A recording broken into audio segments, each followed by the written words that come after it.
Then what happens? This happens. Oh my God. Ladies and gentlemen, boys and girls, children of all ages. The man, the myth, the legend, KravenGod is back on the PlayStation BRAHcast. Thank you. Yes. I'm just glad to be back, I tell you. Guys, I appreciate y'all being patient and stuff. My dad was sick. Oh. He almost died, man. So he's recovering, though. He's good. So get back to getting in the swing of things with games and such. So I'm just ready to get this ball rolling. I'll tell you what. How's Bobby been doing? Is he doing pretty good too, or? I'm doing just fine. Just hanging out with Dad. You excited about that new God of War? Or? I am. I'm excited. No, I'm asking Bobby. Come on, man. Bobby ain't old enough to play that game. Sometimes I like to play it at my friend's house. Only game I like to play is old Shoots and Ladders. I tell you what. Oh God. Guys, before the show started, he had us. I mean, I think we were all crying from laughter. Yeah. It was too much, but yeah, we missed you, Kraven. It's good to have you back, man. Yeah, it's glad to be back, man. I'm glad that everything's good with your dad. Yeah, he's doing a lot better, man. I went and saw him today, cutting jokes. I know we're like PG-13 kind of stretch, but always whenever my dad's doing physical therapy, I always tell him, "Hey guys," I tell his physical therapist, "Watch out for the anaconda, okay?"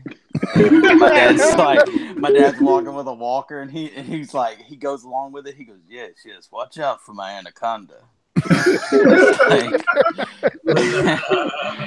Dad, old people that are not used to wearing hospital gowns. I'm like, Dad, your brain's showing, man. You need to cover that up. Oh, like you traumatizing the kids here.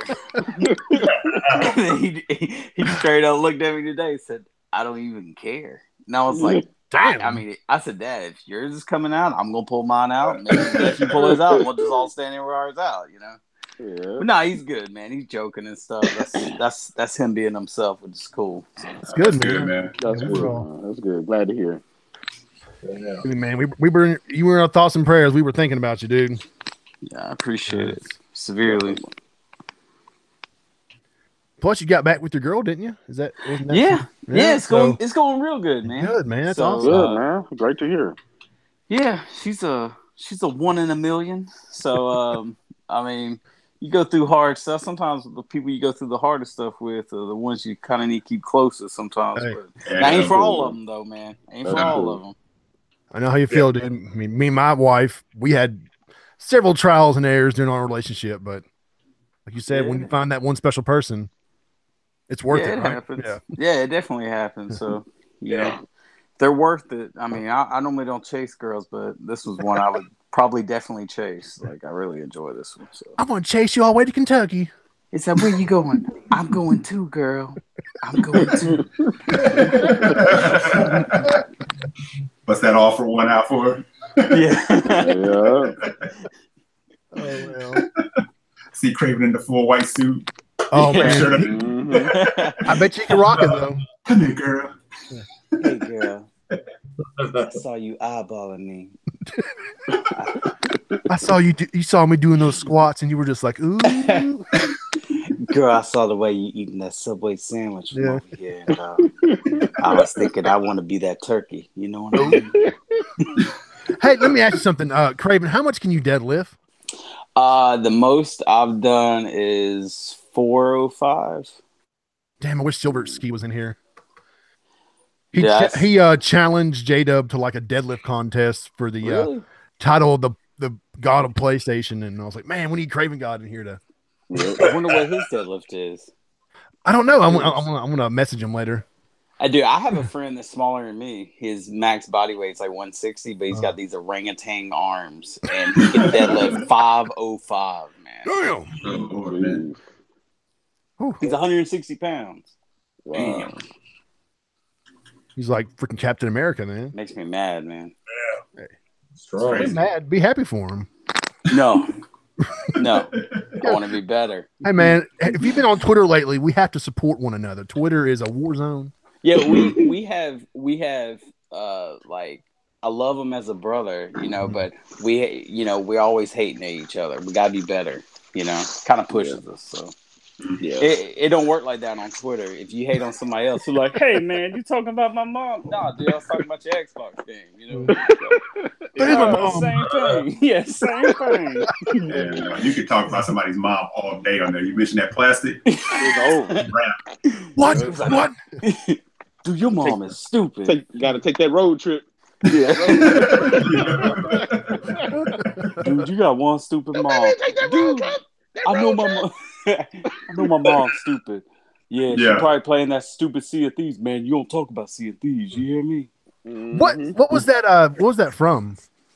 What's that? When Kratos was beating the crap out of that monster, and that I can't repeat what they said in that because it's a little, That was what's his face? That was what's his name? Jack Move Johnny. When him and Hard Eight was. Oh yeah. Come take that road trip. Yeah, he said, I'm gonna take that 12-hour road trip. Oh my gosh, I forgot about that. When they were feuding and all that shit. Yeah, Brandon, Morgana Days, he slowed it down. So he said, "You gonna take that? I'm about to get." It was so hilarious, man. I like when he do the videos. I thought it was from a movie or something. So no. What did I miss? And then I saw someone say Jack Move Johnny. Yeah. I'm like, really? Was it him? But now I know the truth. All right. Cool. Yeah, he got mad, so he was. That got heated, man. Yeah, that was hilarious. Yeah. That's the Weapon Wheels podcast, right? Yeah, Mm-hmm. yeah. All I know is Johnny, but he seems to be pretty cool. Yeah. He follows me, so yeah, he's definitely cool. I mean, obviously has good taste. Johnny's a funny dude. Yeah. But sorry guys, I know it was kind of a crazy opening, but KravenGod, welcome back, man. We're glad to have you. Thanks, man. But we got two guests tonight, and as always, we have JayDub. We know that he's a mainstay. So, ain't that right, JayDub? That's right. I want to hear the introduction that JayDub. I hadn't heard it. You want the infamous? We gotta hear it. Kratos. Gotta hear it. Hey everybody, it's your boy JayDub, aka Kratos, the god of PlayStation and all things gaming. I'm here once again, the BRAHcast with my man Brah and the triple OG KravenGod. And man, we got some special guests in the house tonight. So let's get it on. Yeah, see, that's what I like. So Craig, you call yourself the Messiah of Xbox, is that correct? That's correct, my son. Would you explain? Would you tell the people about this story and tell them how you transcended from gamer? Well, what happened? I was anointed the Pope of Xbox, with help of my main man here, JayDub, and but I ascended. One day I was playing Mass Effect like I am right now, and somehow I don't know how to do this on Xbox. They can just interrupt your gameplay, and so these guys from Australia, not the Aborigines, the original Australian, the colonizing Australians, they contacted me and said, well, they're tired of these podcasts that are Xbox centric that are not Xbox. They don't feel like they're representing the brand well. They needed, a calming voice, but a forceful one. And that's what I became. I ascended to being a messiah, and it's been tough. I mean, they've had a tough couple weeks. This is a tough week. And so I had to do some podcasting and show some butter on my last podcast, and get them upset, but at least they're calming down now.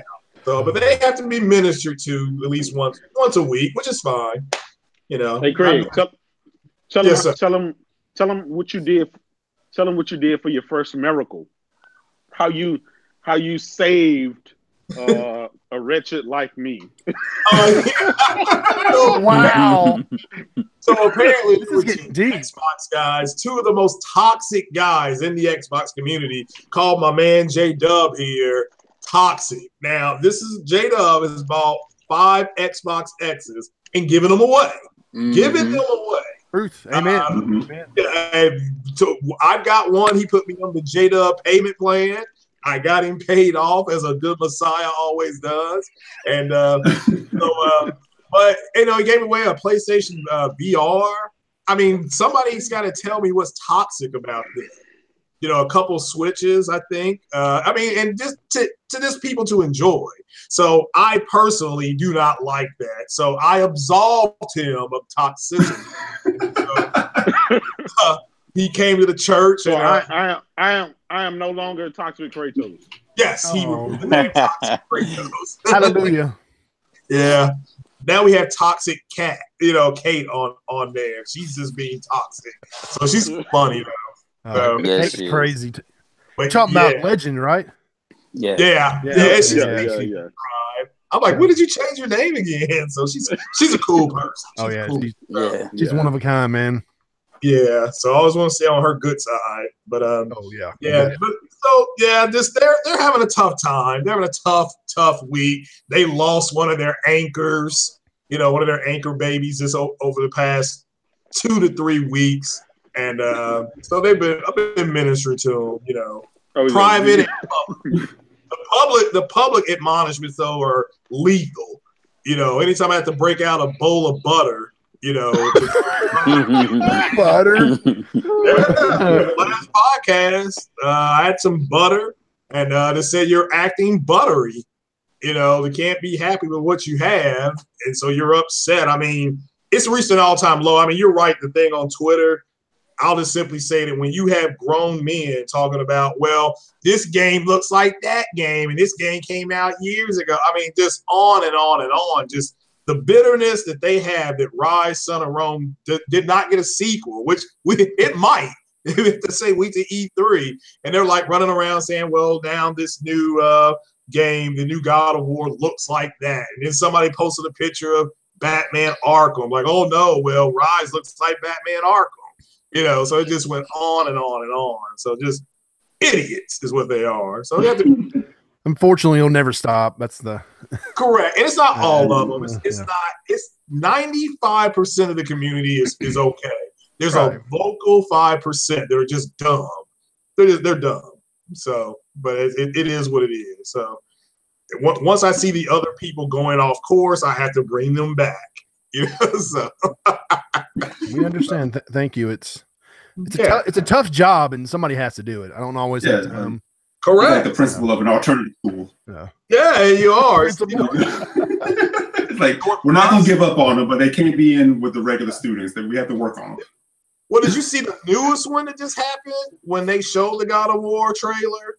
When they said that, so one guy said, it's Digital Foundry said it's running 4K, blah, blah, blah, checkerboard. So somebody does a video saying an Xbox person says it's true 4K. According to Microsoft, checkerboarding is true 4K. You should have seen the comment section. No, it can't do 4K. The Pro doesn't do 4K. So you line up what Microsoft said.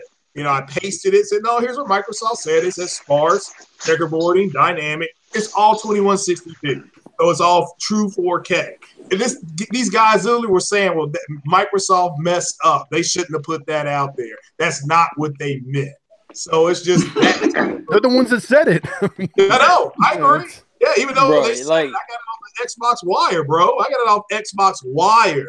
They were like, well, no, that was wrong. They printed it up wrong. I'm looking at the back of the Xbox X. I'm like, it says it right here on the box. So are all these boxes wrong?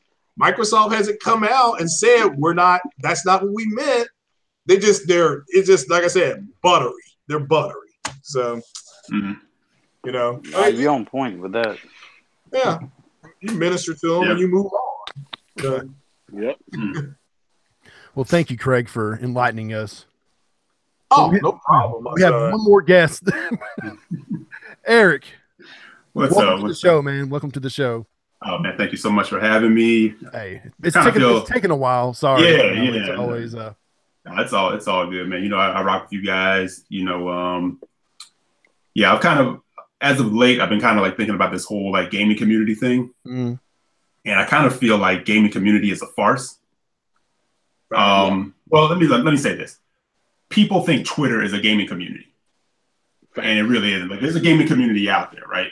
So that exists, where it's full of good people, but you also have people back in the day used to be in comment sections doing kind of what the Twitter thing is now, right? Twitter to me has become factions, cliques, or hives, not so much communities, right?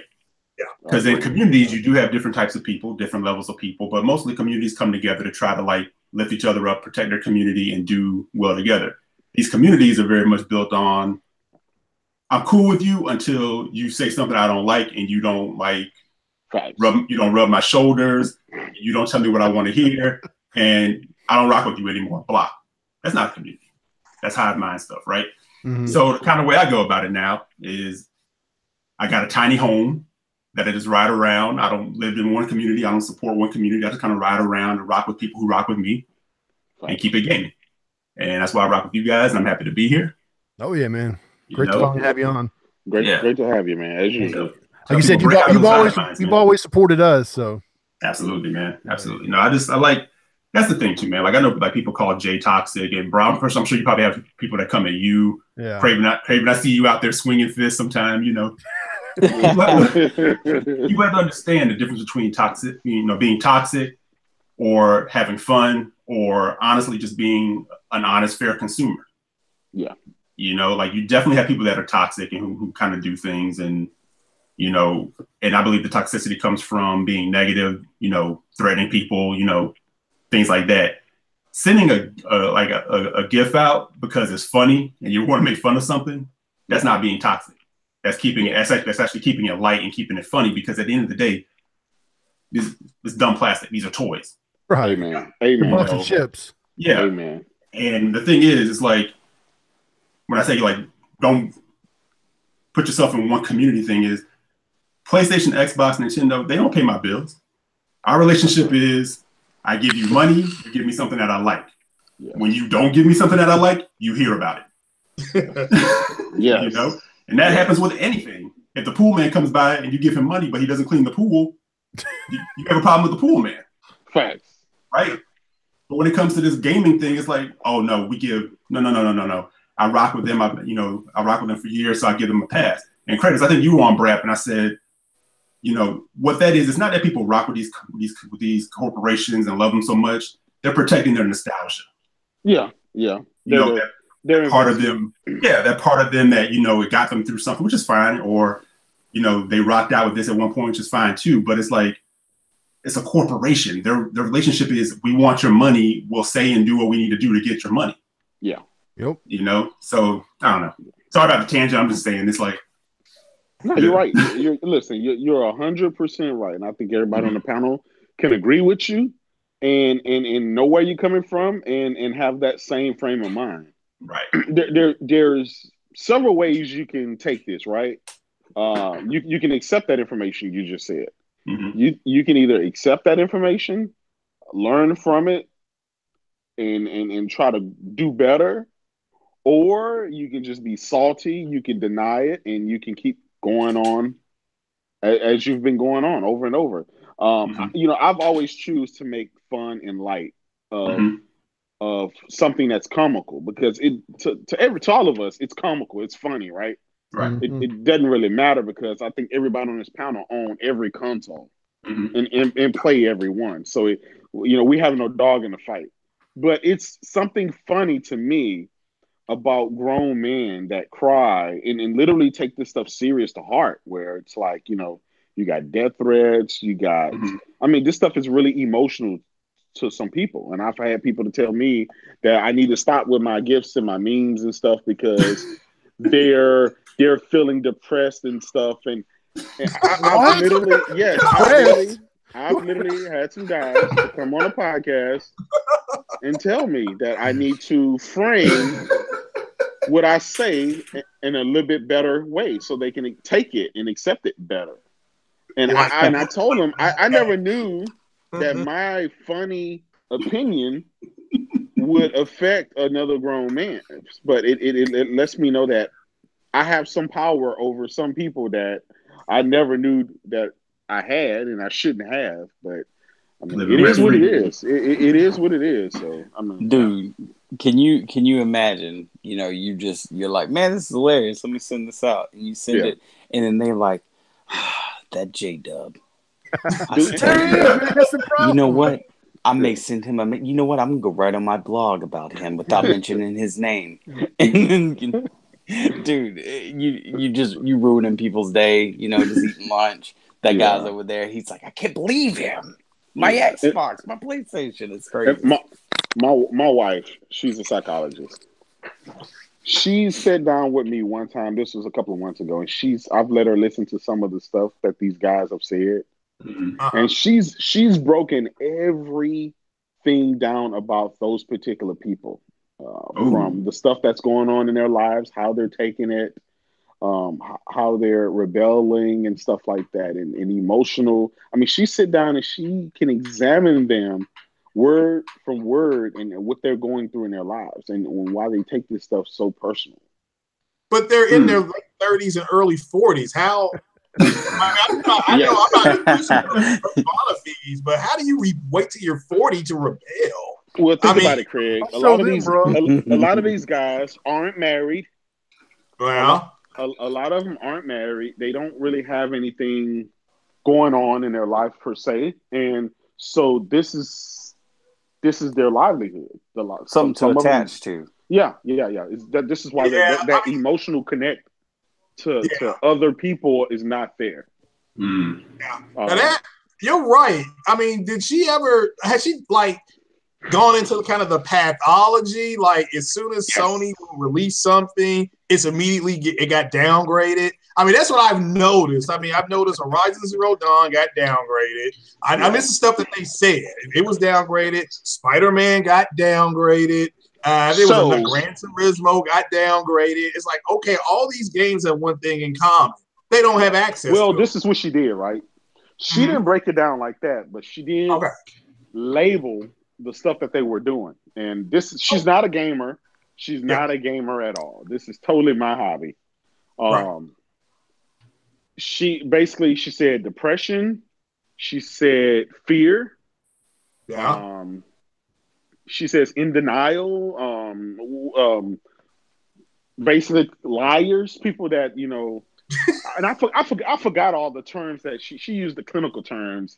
You know, I'm just calling, you know, we just call them butthurt liars or idiots. But she broke it down one day, and I wrote it down. I'll find it, but it made so much sense to me with some of what these guys would say and do, and to the extent that they would take this stuff, and it's puzzling. It really is puzzling.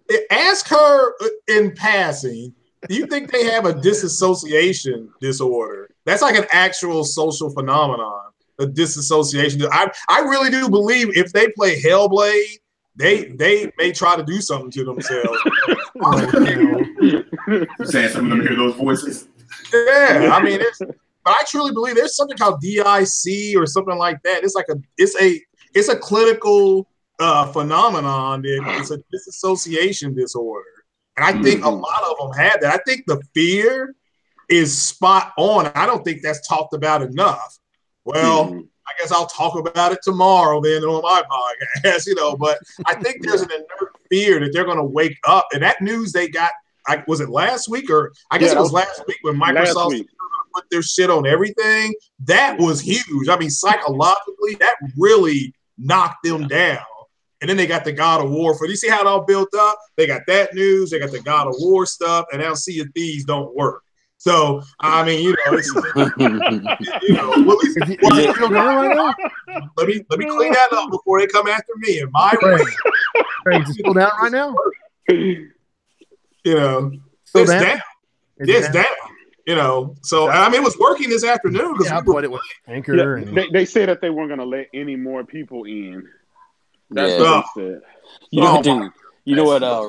Did y'all see what Red Dragon said? I retweeted. I laughed so hard, man. What happened? Dude, he said, dude. See, somebody said something smart about it, right? And Red Dragon goes, think it's running on Halo Master Chief Collection servers.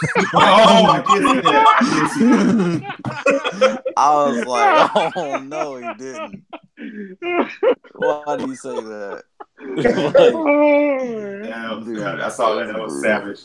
Yeah. But, with Jay, Microsoft real coming talk, on everything, a lot of those Xbox guys are probably about PlayStations now. Oh yeah. Like if Xbox, I mean, that's how stupid that is. You know what I'm saying? Like they will not even cross a line. But you know what? I don't even feel it so much. Like I think like strict Xbox guys or strict PlayStation guys, like they'll buy Nintendo. You know what I'm saying? Yeah. But they won't buy like Xbox or PS4, right? Yeah, it's like some Yeah. West Side Story stuff going on here. You know, it's like Bloods and Crips. It's some yeah, Bloods and Crips. that's exactly. It's like, man, I ain't wearing them colors. You know, it's just like going back and forth. It's crazy, man. Yeah, I mean, Jay, honestly, I think you have like a quick little podcast that you could do with your wife, man, and it would be like fascinating just to break down like the fanboy mentality. That would be cool. Yeah, that would be you know what? She's not a you know, I can probably do that. I can probably get her to, you know, kind of give us step by step on what. And I'm telling you, this is clinical terms, and you guys see this stuff. You know people, and you've seen people who fit these characteristics. Right. I mean, like take crossplay for example, right? Yeah. I'm not going to sit and say that crossplay wouldn't be cool or crossplay shouldn't be something that happens, but the way like some of these dudes obsess over it. Yeah. I'm like crossplay has been there forever. Nobody really gave that much of a damn about crossplay like this, but it's like some of you guys are so obsessed about this, and I like to kind of think that part of that is it's like not so much that you want crossplay, it's just the opportunity to paint a particular company in a certain light. Mm-hmm. Yes. You know, and I've said over and over again, I said, you know, when you're doing business and you're in what you feel is a competition with somebody, you weigh every instance. I said the difference is if Sony decides, you know what, there's a benefit to this and there's a way to make money off of this, guess what's going to happen? It's going to happen. It's going to happen. Oh yeah. Right now, they don't see a benefit to it. Yes. Yeah. You know, and what does Microsoft have to lose? What do they have to lose by doing it right now? Microsoft's like, we're going to be everywhere, so it will be great for us to do it. And they really kind of need to be careful about how they kind of paint this picture, because you have some people who are really unbalanced by it. And a lot of people have this utopian design in their head of what crossplay is going to be. And it's like, it's not that glamorous. No. Exactly. Yeah. You know, so why are you so obsessed over it? Dude, like here's the thing, right? The only reason they're talking about crossplay is because that particular manufacturer company wants it. Mm-hmm. And so it's like, well, this company is not willing to do it or don't want to do it, so they're anti-consumer. Right. And me as a consumer, I've never cared about what other consumer or person need is. Mm-hmm. I've only worried about my own gaming habits and my own gaming needs, which is natural. So I've never been the consumer warrior or the anti-consumer, you know, type of guy. It's nuts that these people are doing this for these corporations. Mm-hmm. But it shows you to what extent they're really unhappy with their own particular brand or purchase that you know that they pledge their allegiance to. Because I'm like, look, you know, let's say Sony is anti-consumer, right? What does its consumers ask from them? Well, they've been giving them VR. They've been giving them plenty of exclusives and games. They've been giving them, you know, different kind of services, whether you like it or not. There's options there, and the install base is there, right? So the thing is still outselling the PS2. So obviously something is working. It's not failing. Something is working. So why do you care that this company is being anti-consumer to somebody else outside its space? It doesn't really matter. And it's dumb that we're even talking about some guys, you know, worrying about what a corporation is, whether it's a consumer, they have great consumer techniques or not. Who cares? These corporations, their only job is to sell us their product. And if they don't know how to sell us and market their product to us, then it shouldn't be sold. We shouldn't spend our money. Well, and that's part of the problem. I was going to say, not to interrupt you there, Kratos, but why are they not standing out front of the Apple store screaming at Apple that they're anti-consumer for not sharing their OS with Android? Why are they not at McDonald's screaming, saying, "How come I can't go to Chick-fil-A and get a Big Mac?"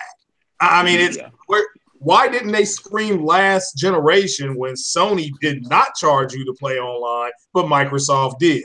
Why are they not screaming because Fort Pub is locked behind a paywall on the Xbox, but it's free on the PlayStation?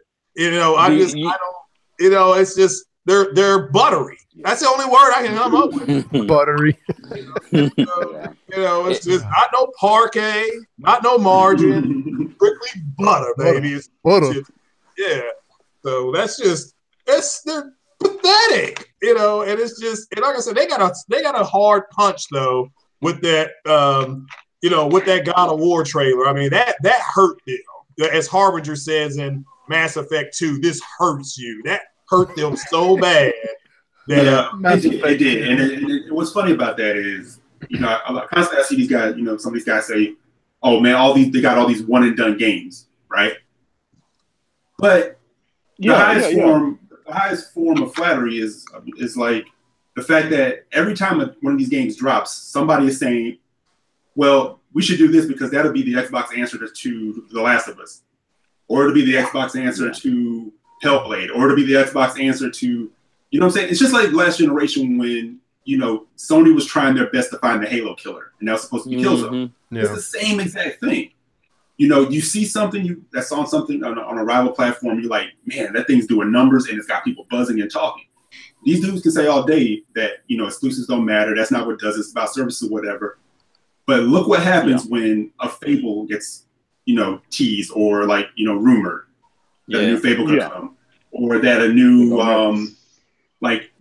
buzz starts to happen. People start to talk. And I definitely think a lot of the saltiness comes from the fact that when these things drop, people are buzzing, people are talking, people are sharing, from their PlayStation, showing things. And it's like, you kind of want that too. And you're kind of pissed. Well, maybe no one's talking about Sea of Thieves that way. And if they are talking about it, they're kind of crapping on it. Yeah. So it's like, Yeah, I'm glad you brought up Hellblade, because wasn't it interesting when that was a walking simulator and she was just a bug-eyed girl, then as soon as they get access to it, we can't wait to play it. But that shows you the mentality. That's the disassociation mentality. It's eerie on one hand, but I agree. The crossplay thing to me was extremely telling, because Sony does do crossplay with some PC. So I can see no crossplay, but I just don't you got to be consistent. At least I look for consistency when people are trying to make a point. And if you're just going to focus on one thing not being what you want, and it doesn't have to be, you don't get to dictate to somebody who's beating your brains out. You don't, like I said a couple weeks ago, if me and JayDub are the opposite coaches on a football team and his team is running the ball down my throat, you think I'm a call timeout and walk over in the field and say, brother, Broham, will you stop doing this? No, he's going to say, no, what are you doing over here? Your job is to stop us. You need to formulate something. And so the crossplay. The Patriots. Yeah. That's why people hate the Patriots. Patriots are like, we don't care that the score is 55-2. Exactly. They're like, we came here to play some football. Anybody here? Yep. It's like, stop it. Stop kicking them. It's already sad. No. They're like, no, we're going. Yep. Yeah, but you guys are right. They're now. They mocked what Sony was doing. They're showing us games that they're not going to have for 2.5 years. Now they are begging Microsoft to show them the same thing. Show us a roadmap. I mean, they're coming out saying we're putting our stuff on everything. There's your roadmap. It's not their fault. You don't want to believe them. Yes, and guess what? I fully expect if you buy a Sony TV 30 months from now, their app will be on their televisions, not on their PlayStations. They will probably compromise and say, all right, Samsung's got it, LG's going to have it, even maybe Vizio. So they're not going to want to miss out on that potential revenue, but that's what it's going to be. And if this thing is still going on, and my God, I hope it's not, you can expect people to take video of a PlayStation joystick and they're playing a Halo game, or they're playing a Gears game. And you talk about that's going to be, that's going to be the Firemore soda moment. When you talking about like crossplay, the thing that I don't get, like, all right, God rest his soul, Paragon, for example, is like it's crossplay with PC. You got Rocket League crossplay with PC. All right, now even if it was, correct me if I'm wrong, but say if I did have a friend who had an Xbox and I had a PS4 and we were going to play, say, Fortnite, there is no way that I can game up with them and play. Yeah. It's like, it just means we're thrown into that server, that world, and it's just all in the pool, and we may get in. Like, these people think that it means like, hey, I'll be able to play with my friend over on the Xbox, or vice versa. It's like, no, bro. Like, I play with people on the PC. I don't even know who they are. Yeah. Like, they send me friend requests, and I'm like, why? Because I'm never gonna play with them again. I don't even know who they are. And it's like that's the whole thing with crossplay. It's like, there's no reason for it to be implemented because it's not even going to be done the way that people are expecting it to be done. And it hasn't been for generations. And that's the thing. Hasn't been for generations. PlayStation, like, when it's crossed with PC, say Rocket League, would be like 50,000 people playing at one time because it's PS4 and PC.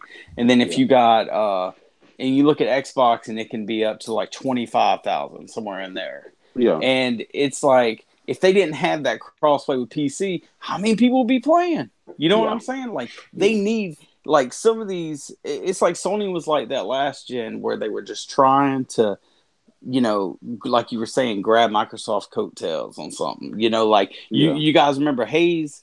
Yep, I remember Haze. They're like, oh, man. Yeah, and they were like, this is going to be the Halo killer. And it was like, man, that is the bargain bin, man. It went there fast, and they never really had that game. They were all times chasing them, and this is the first gen, I think, since Xbox has been out, that I don't feel like that Sony is chasing anybody, and they're just like doing their thing. Yeah, they're leading the way. Yeah, and and they're leading their way, and they're touching all these different genres and point. And Xbox is just like, hey, that's cool, man. Hey, what about us? I don't know. But they're wanting attention, and like they have it. Like that Sea of Thieves, I ain't gonna lie, man. I played the beta and stuff, and it's a pretty game. But dude, I played hundreds of hours in MMOs, man.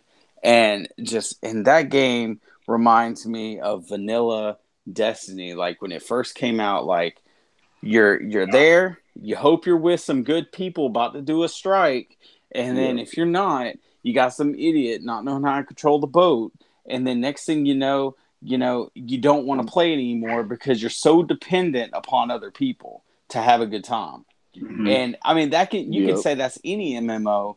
But at the same time, I played World of Warcraft, like like crazy. And I never had to play with other people to enjoy that game. Warframe. It's like Diablo 3. Yeah, Diablo 3. I could play it solo. I don't have to play with other people, but it enhances the experience, Right. But see, that's the thing. Like this game, and I love Rare, guys, but this game is I don't know, man. I really feel like this is Rare's like something they want to do, but it had a lot of Microsoft's hands in it to go in the direction that Microsoft wants to go and not necessarily where Rare wants to go. You know what I'm saying? And it hurts the game. I feel like it's stretched thin. They have all these great ideas, but they had to stretch them out thin because instead of doing like an actual, maybe a co-op game where you can play and just do these things and have these battles, they're like, you know what, let's make it an MMO, but it's just a bland MMO, but it would be an awesome adventure game. Yeah, let me ask y'all one more quick thing about crossplay. Do you think maybe they could do a cross-play weekend? You know, sometimes they'll do free weekends if you don't have Plus or if you don't have Live. They'll just have a game you can play for free that weekend. Do you think maybe they might be able to settle on something like a cross-play weekend where they say, okay, this weekend, maybe even for E3, maybe something like for E3, the days of E3, they open everything up and then they shut it down after that. I think, do you all think that could maybe to the set? People get a taste, they're going to go listen, 10 times worse. This is what I think is going to happen, right? This is what's going to happen, I think, with the crossplay. One of the companies will be able to say, we had so many user engagements this weekend, and that would be good for their investors, right? Because it just makes sense. While the other company really doesn't have anything to gain by doing that. My Xbox friends are totally different than my PlayStation friends, and it's like oil and water. For some reason, they just don't mix. My Xbox friends, you know, they want to play Halo and Gears and shooters, and my PlayStation guys want to play like the Japanese RPG games like Persona, MLB, Yakuza, you know, a lot of exclusives. They care more about the exclusive side of things. So it's just weird. What you see on Twitter is kind of that faction thing that goes on. And like, I have friends like that. Like we can get them in a party chat and they would have nothing to say to each other because they talk about two totally different things. Their gaming habits are totally different. And it's so weird. It's so weird because I remember growing up having the Sega Genesis and the SNES, and it really didn't matter what system you had. You knew you were playing some great games, but there was never this I would never play a Sega Genesis or I would never play a SNES. Right? Yeah, it wasn't nothing like that. Like I had a friend that had a Sega Genesis. I had a Super Nintendo, and dude, we traded systems every once in a while to play the other games because the games were so different. Yes. Yeah. I honestly feel, guys, like a certain fan base, they're walking the plank to their own demise. I feel like, and I really do. I feel like Microsoft has a strategy that their end game is different than what these guys want. And I feel like they're helping Microsoft to try to go in that direction, but the direction that they're going in, they're going to wake up one day and look back and say, fuck, this is not what I wanted. You know, this is... they're letting this false sense of brand loyalty, like just kind of like blind them. And what about that, Chris? I said consumers ask questions, fanboys get passes. Yes. You know, yes. And people legit get pissed at you when you become a consumer on Twitter. Like, wait a minute, I don't understand this. What do you mean you don't understand? You just don't understand what Phil's trying to say. You don't get. It's like, I'm not an idiot. I understand exactly what he's saying. Yeah. You just don't want to see what he's saying. But why do you think Phil has to come out and keep saying the same thing over and over and over? That's because they just don't want to hear what he's saying. They want to take it, interpret it as to what they want it to be versus what he said. Well, yeah, I've never seen an industry with people in there like this. I've never seen this. We can even flip that to the toxicity part of it because they all want to champion Phil, and Phil's our man, Phil's our dude. And Phil's like, you know what, guys, I don't really rock with this toxicity thing. I don't really care for what some of you guys do out here. Yeah. And all of a sudden they're going, I don't hear you. Blah, blah, blah, blah, blah. Oh, and they're like, he's not talking about me. He's not talking about us. He's talking right to you. Yeah, when Phil says something, he says something people don't agree with. I just imagine they die a little bit inside, like you see a twinkle leave their eyes, you know, and then that song comes on. Hello, darkness, my old friend. They just look at all, they're all playing over. And they're like, Phil, I thought we were friends. You know? Yeah, and you know, that's another funny thing, not to go off on a tangent, is I know people kind of say, well, they talk to us on, on Twitter, and, they talk to the consumers. Like, they got to a point where they had to do anything they could to try to figure this thing out. Yeah. And it came along at a time where they had a social media direct connect. The problem is a lot of these people think that means that they're friends. Oh, yeah. Because they go out there and people say, well, look at that, Sony, they're not on here talking to like their fans. I'm like, good, because they're working. Yeah, get your ass to work, Shuhei. Yeah, I mean, there was a time that they were out there doing that, and they kind of pulled back. And I'm like, good, they don't need to be. I don't need them out here giving me this false sense of friendship. Yes. I've been asking them for like 6 months. I will tweet them for 6 months. I quit doing it about a month ago. I'm like, hey man, what's up with that Upload Studio? You know, hey, sure would be nice to share some stuff, man. You got anything going on with that? Hey, what's going on with this, man? I feel like I'm in 1995, you know. And then, what's his name, Mikey Barr? Instead of actually posting anything about Upload Studio, he's like, hey guys, I know you've been waiting for it. You want to see what you've been downloading in the little queue, the quick guide? Check it out now, guys. It's on everyone's Xbox. Ugh. Dude, nobody's asking for that, bro. Yeah. We want to share these screenshots, man. I shouldn't be having to go to my OneDrive to easily take it from my Xbox to my OneDrive to post it to social media. Like, how many hoops we gotta jump through to try to share your games with people? Like, dude, even Nintendo understand. I'm still looking for a screenshot that I want to share. Dude, I love it when people, I don't know where it went. Dude, I love it when people type, like, they think, like, you can tell they don't have a PlayStation because they'll type hashtag Xbox. And I'm in my head, I go, bruh. Yeah, nice Bruh, try. PlayStation just does it automatically, man. We don't type that. All right, when we do it, we don't type that. Yeah. Mm-hmm. That is hilarious, man. Well, wouldn't it be better to just tweet, if possible, the developers? Because they give you a feed sometimes. You can just, because I tweeted Guerrilla Games about, congratulating them on Horizon Zero Dawn, the 1 year anniversary when they put out their analytics. And I tweeted them and they tweeted back. Yeah, man. Dude, I'm like, wow. And Sony, is it Bend?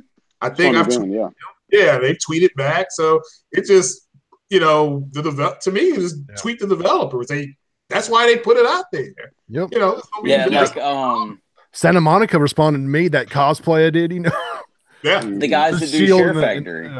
Mm-hmm. They respond to you. Like all Sony, like those devs, they totally respond, but I don't know, man. Yeah.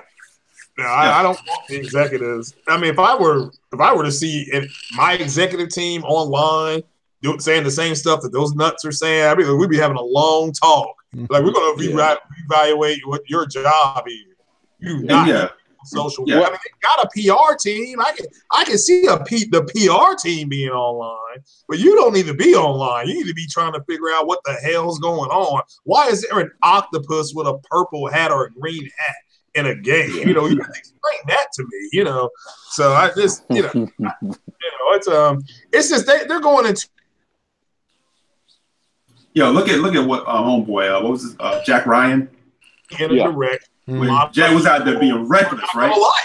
Yeah, he said they're not going to like. He said a lot of these cats are not going to like it. And I think that's what's happening. I think you got some, like JayDub was saying, there's some buyer's remorse, at this point. Wait to E3. I would have told people, why don't you wait till E3 to see what they're going to have? The Xbox is still going to be here. You can still go to the store and get it. You don't have to go get it day one. I'm still wait till the E3. I'm still waiting for E3 from 2015. Like, I'm still waiting. I didn't know which one they want me to wait for because I ain't seen nothing. just a little bit longer, Kraven. Just a little bit longer. I know it's coming. Please. Listen, this is what nobody really wants to admit, right? We have 4 or 5 years, 3 consoles later, to try to figure this thing out, and we're still waiting, and you still have guys saying, well, this is what everything that they're doing now is for next generation. Let's just wait. Yeah, and it's like, we got an Xbox One X, and now we're moving on. You've spent $1,500 in 4 years. And you're just gonna move on just like that? I will be kicking the doors down of Microsoft headquarters, telling them, "I want my money back from you. We buy this stuff, and thinking that they're gonna support it and they're gonna give us what they promised. And if it doesn't come, then that's a failure on them. But if you keep buying these consoles over and over and over and over, and they're giving you the same thing, you have to start looking at yourself, right? Because you still got guys saying, well, let's wait to E3. And guess what? E3 is going to come, and hopefully it's great. Hopefully it's the best ever. But if it doesn't, you're still going to have people saying, let's wait to Gamescom. Let's wait to Comic-Con.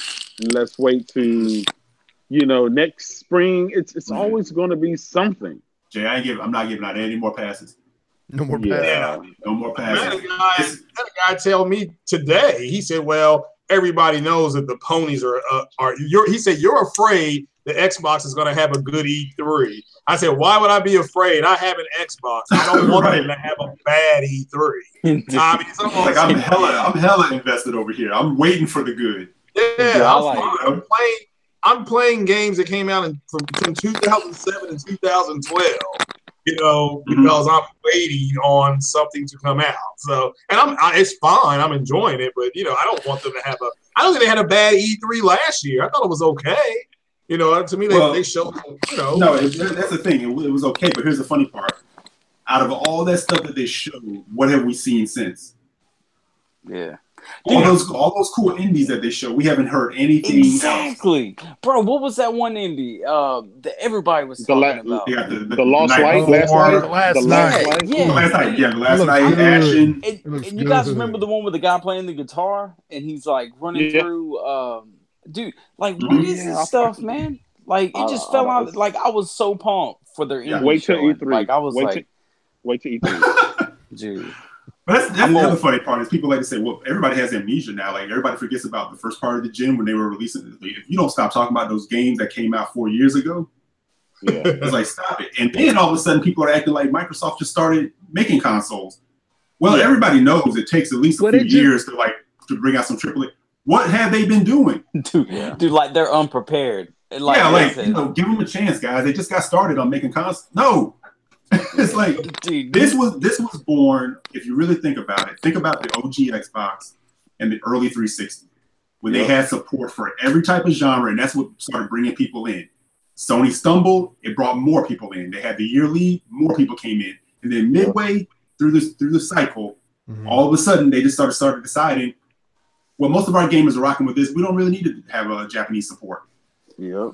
We don't really need to invest in new IP because we have Call of Duty deals, and people seem to be content and happy with Halo and Gears and what we're doing in the racing genre. So let's just keep riding out with that. Because all of a sudden, I was sort of like, wait a minute, why am I getting? I'm not getting anything anymore. What's going on here? Yeah, and people don't want to admit that. Like, dude, it's so obvious. Like that was their plan. Like I even remember reading. I wish I had the source, but when Xbox introduced Xbox Live Arcade, and like that was huge, you know what I mean, especially for indie developers and stuff like that, and that opened a big door for them. Well, when Xbox One was coming out, Xbox literally told indie devs, we don't need you anymore. And that's the reason Sony said, we'll take you, and then they scooped them all up, and then that's been how it's been since. Like Xbox has been trying to get those relationships back. It's like, oh man, we messed up, like because that's exactly. I mean, look at the studios they have. They're down to 3 studios that are basically named for the games that they make. If you have you look at Sony's people like Naughty Dog, you never know what game they have coming out. I mean, you look at who would have thought we would have seen Horizon? You know what I'm saying? It's just, but when you look at what Sony has, I mean, what Microsoft had, they're like, okay, we're going to bring out our big titles that we had from last gen. We're going to ride the coattails on third party. They were hoping third party could carry them, and they were so cocky. They were like Sony was in the beginning of PS3, They were so cocky that they thought, man, people will buy it anyway because they just want to play Call of Duty and all that. And dude, they like shot themselves in the foot. So all that, they didn't prepare for this long run. And it's showing, man. It's like they can't catch up. Like, go ahead, bro. Here's the thing, right? I think we can all agree, right? Microsoft just don't have the talent that Sony has, that Sony PlayStation has when it comes to creating games. Sony has a bunch of developers and a bunch of teams to create these masterpieces, and it shows in their product. It shows in quality. It shows in graphics. It shows in review ratings. It shows across the board, right?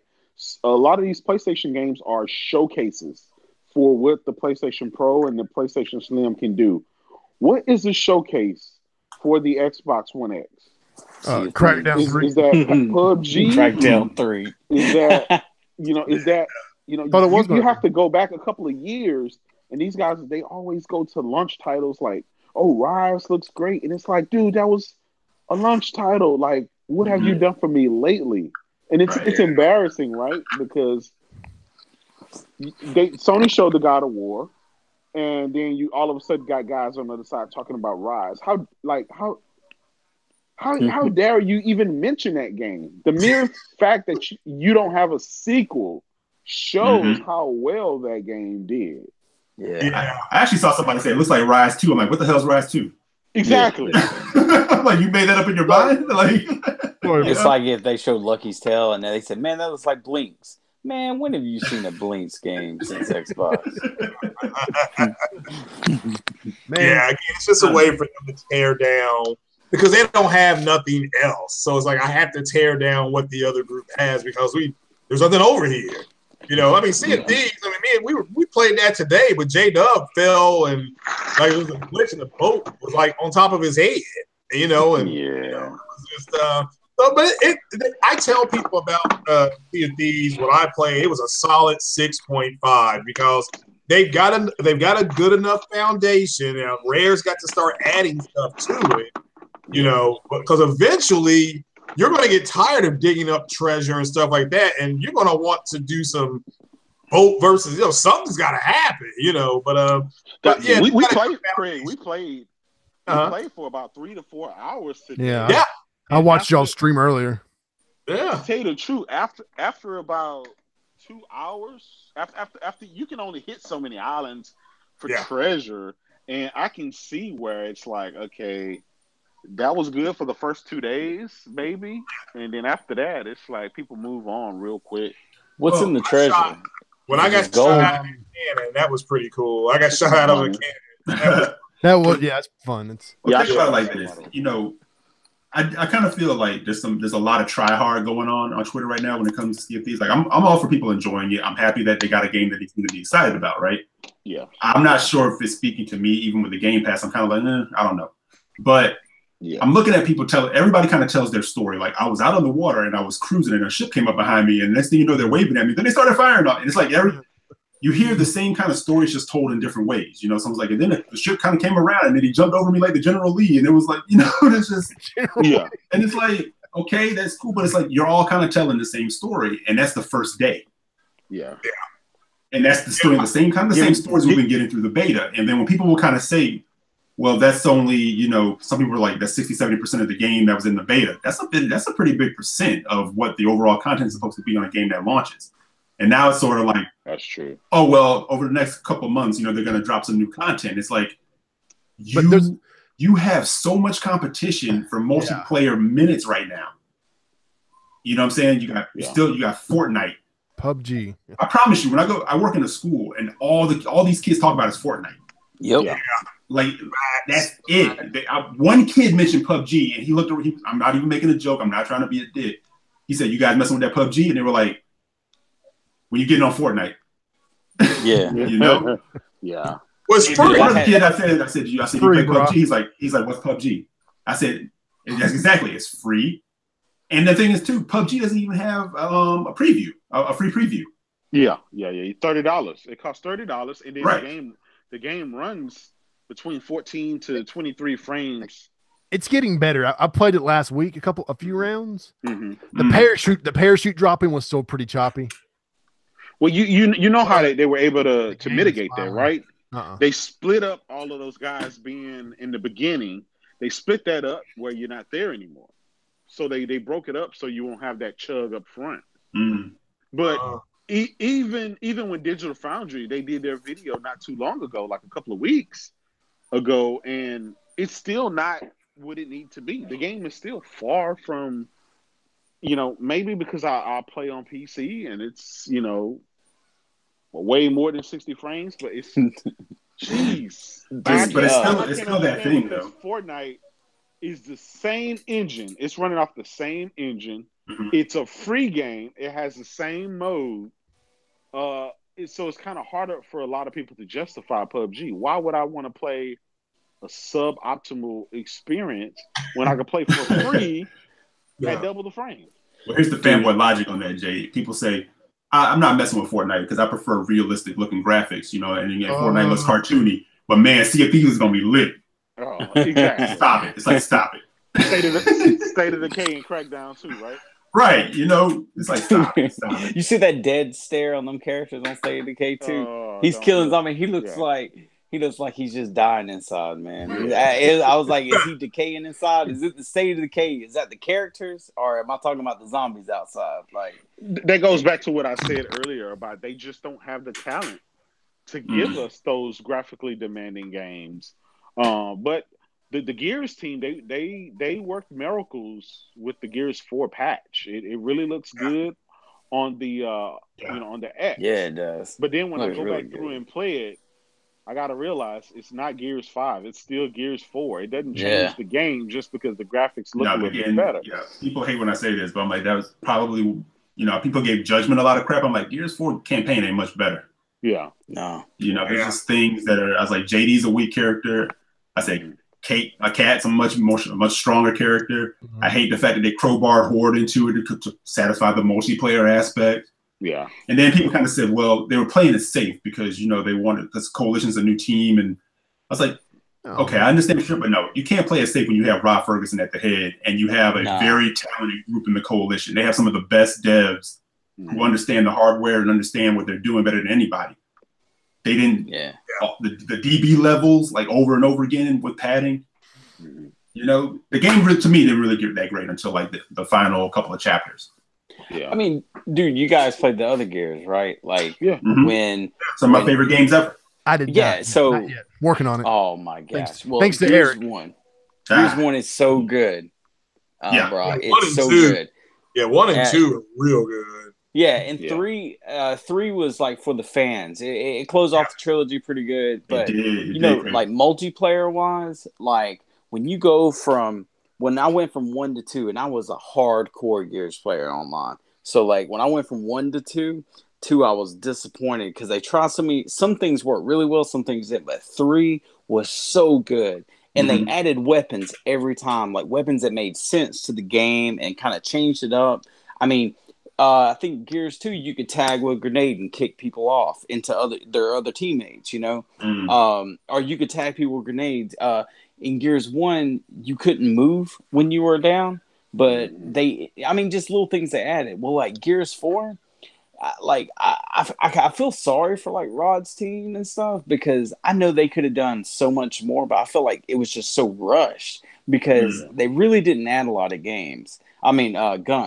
Like hardly any majority of the guns were guns that were already implemented in the game prior. And it felt like a rehash of 3, I guess. And so I remember Rod, they were talking, he was like, a lot of people probably won't notice, but we actually, the roadie run is actually a lot more fluid now because they actually did something with the animation. I'm like, Rod, nobody cares about the roadie run. You got this whole game here and you're trying to tell me to analyze the roadie run. That game still controls like I'm a guy in a giant brick suit. It's just like the mechanics of that game, like when Cliff Bleszinski was making it, he's like, he didn't want a jump button in it. He's like, I don't want a jump button because I hate when people jump around like in Halo. That's annoying. You're trying to shoot somebody and they're jumping around like a rabbit. But then you see their game and they wall bounce. Like, what is that? So you don't want to jump, but you want this guy going, going.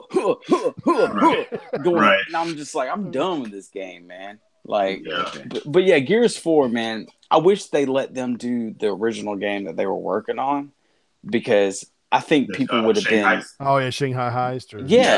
I think people would have been way more pumped. And then let Gears kind of set aside and then do something really inventive with it. It would be an awesome survival horror game. Like, take away the whole COG mentality of it. And why don't you play as like a family that's going through that stuff? Like kind of like a Last of Us, but make the the logos, like make them like they're scary. You know, I mean, like the survival elements in The Last of Us were just like so tense. You know, when you hear a clicker, you know, like take away my weapons and my armor. Let me be a normal guy just trying to evacuate during emergence day. Like, I there you go. I gave you Gears 5, guys. That's all you have to do. Like, can you imagine the shift? I mean, dude, look at the jump from when Resident Evil went to Resident Evil 4. Like, it was like, what? Yeah. You know, they need something to stir it up. I mean, look at Resident Evil 7. It totally mixed it up. Like, they're just doing the same formulas. Yeah, and that's getting locale, bring in some new like enemy types. Because they literally took locusts and put rocks on them. That's it. Yeah. You know, and it's like, here we go again. And here's the funny part too. Like, I know people give the Order 1886 a ton of crap, right?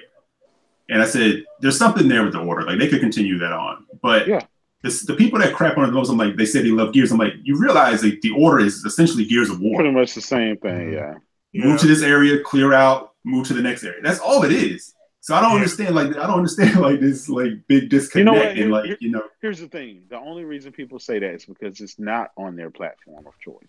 Yeah. If it was, if it was on their platform, they, look at Quantum Break. There's a ton of games like Quantum Break. Quantum Break didn't invent anything. It's kind of, I don't know. One and done games, but they want you to believe Quantum Break's a masterpiece. Yeah. So what do you? Well, and again, I liked Quantum Break. Wasn't bad, but when you got fanboys running their mouth saying, "Here comes the Uncharted killer," instead of just letting the game come out and be what it was, which it was okay. It was a good foundation to start building. They bragged about something they didn't even go support. Like, it's got too many cutscenes. It's like watching a movie. It's like, all right, now you're begging for games like this. Bro, that's hilarious. I want to make this point. That is hilarious because I get dudes all the time that are like, Xbox games are the best, Forza is the best, Gears is the best. Why am I popping rare achievements in these games still? Yeah. So, that's what I'm saying. Like, you're like, hey, I just finished this game. You got a rare achievement. I was like, what? I finished the game, man. Like, who is finishing these games? Yeah. Rare achievements still pop in the Gears 4 campaign. Rare achievements still pop on Forza Horizon 3. I'm like, and it's not like difficult achievements. Like, most of the Gears of War 4 ones are for finishing the campaign. Yeah, it's just progression. Yeah. I'm like, wait a minute. Exactly, man. It's crazy. And then everybody's like, oh my God, Cuphead. And I'm like, how many of you actually finished Cuphead? It's like my problem with Cuphead was I bought it the same day that I bought Life is Strange, and I got immediately hooked to Life is Strange and Cuphead. I was just some dude riding around in an airplane shooting darts. Life is Strange. I rewind time. What do you think I'm gonna play? That hand drawn throwing darts is phenomenal. So, but I prefer rewind time and try to do things like that than shoot a dart. I just laugh because they champion, then it's like, oh, wait a minute. It's like, well, PlayStation guys don't play their games and Nintendo guys or whatever. And I'm like, come on. Yeah. Well, it's crazy because month after month, right? NPD after NPD, anytime they come out with any sales figures or whatever, their logic is not backed up by anything, right? Look at this month, the PlayStation 1 NPD. But I couldn't believe that, man. I thought it was going to Switch again. Not only that, right? It's sold more controllers. Yeah, I know. I was going to ask you about that. Without advertising any controllers. That's nuts. So advertise month after month all these controllers. People say enough with the controllers, bring us the games, and yet you got outsold by the same old DualShock 4. Nothing special about it. It's the same old thing we've always had this generation. I don't know what it is, man. It's something just the excuse I always love with that one, Kratos, is it's two different divisions, right? Exactly. Like under the same umbrella, under the same directive. It's like, and I'm sorry, you can't say on one hand that Microsoft is doing fine, they're making tons of dough. Yeah. Okay, you can't keep throwing that at me and say that, but then it's like, well, where are the games? Yeah. One thing, why are you protecting their money? Exactly. Now, keep in mind, Sony should have been broke right about now. You remember they said that for years. Sony was going broke. They're going to sell this. They're selling buildings and everything. And yet, they sold their laptops. No. Yeah, Sony still had time to invest in VR, which everybody said they would bail on. Yeah, all the software for it. The PlayStation Pro come out with a slim and the best exclusives in indie games you can get. So what part of how wrong do you have to be?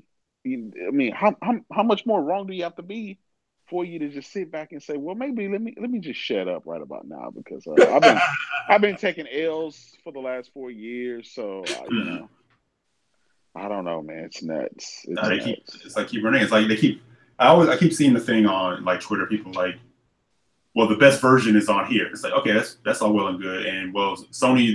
I'm like, you think Sony really cares that the Pro isn't out selling the Slim? Yeah, exactly. No. Yeah. No, the Pro is like, you know what? It's there for the people that want it. And nobody who owns a Pro turns that on their 4K TV and say, oh my God, this looks like trash. Exactly. Yeah. Nobody. You know, nobody. It's like you're not. It's like, I honestly, I've said this before. I really felt like, you know, Microsoft answered to one segment of their base. Yeah. They listen to their Twitter segment of their base and not their overall base. And at the end of the day, we're gamers. We want games. Yeah. I don't sit around saying like, oh man, I rock it on Party Chat. You know, it's like services are fine. That's all well and good, but you can take every service away from me. I want games. Yep. Yeah. You know, that's all that it comes down to. Services are fine, but don't champion services. Yeah, I think we got to remember that the people online, they are the minority. It's like there's an old saying: a man that's happily married is not going to tell you how he's happily married because he's happy. But a man is not. He can't wait to tell you what a bitch's wife is. It's the same with the gamers. That the people in the Xbox community, a majority of them, they're happy with the Xbox. They're not online complaining. It's just it's a percentage of them that do have that bragged about it, said it was going to be able to do all this stuff. And again, it does a little bit more. It does. It should. It's a year later. It's more powerful. So it does a little bit more. And that's just all there is to it. There's some games that do look better on it. There's some games that don't. You know. So that's what you're getting is a minority of people, and the squeakiest wheel makes the most noise. So they're going to keep complaining until E3. Then after E3, it'll tamper down, and then it'll be something else. Yeah, at that point, Sony will be ready to announce its PS5 or something like that. So it's which I think you'll start getting hints at this E3. So, well, what you said makes me think about a Chris Rock joke when he's like, "I take care of my kids like you're supposed to." You don't, right? It's the same exact thing. People are like, well, the X is much more powerful than the Pro. It's like it's supposed to be. It's a year later and it's $100 more. If it was the reverse, I'd be like, something's wrong. Exactly. In the discussion, it's supposed to be more powerful. And they act like the Xbox One S does not exist. It was the Xbox One S that came out in August of 16. The Pro came out in November of 16. So the S was born and died the same day. Yeah. The S was born at E3 and died the same day at the end of that conference when they said, oh, by the way, we have Scorpio. It was a wrap. We have the successor. The next year was nothing but X. Like you wouldn't even know the S existed, and that showed in NPDs and showed in everything else.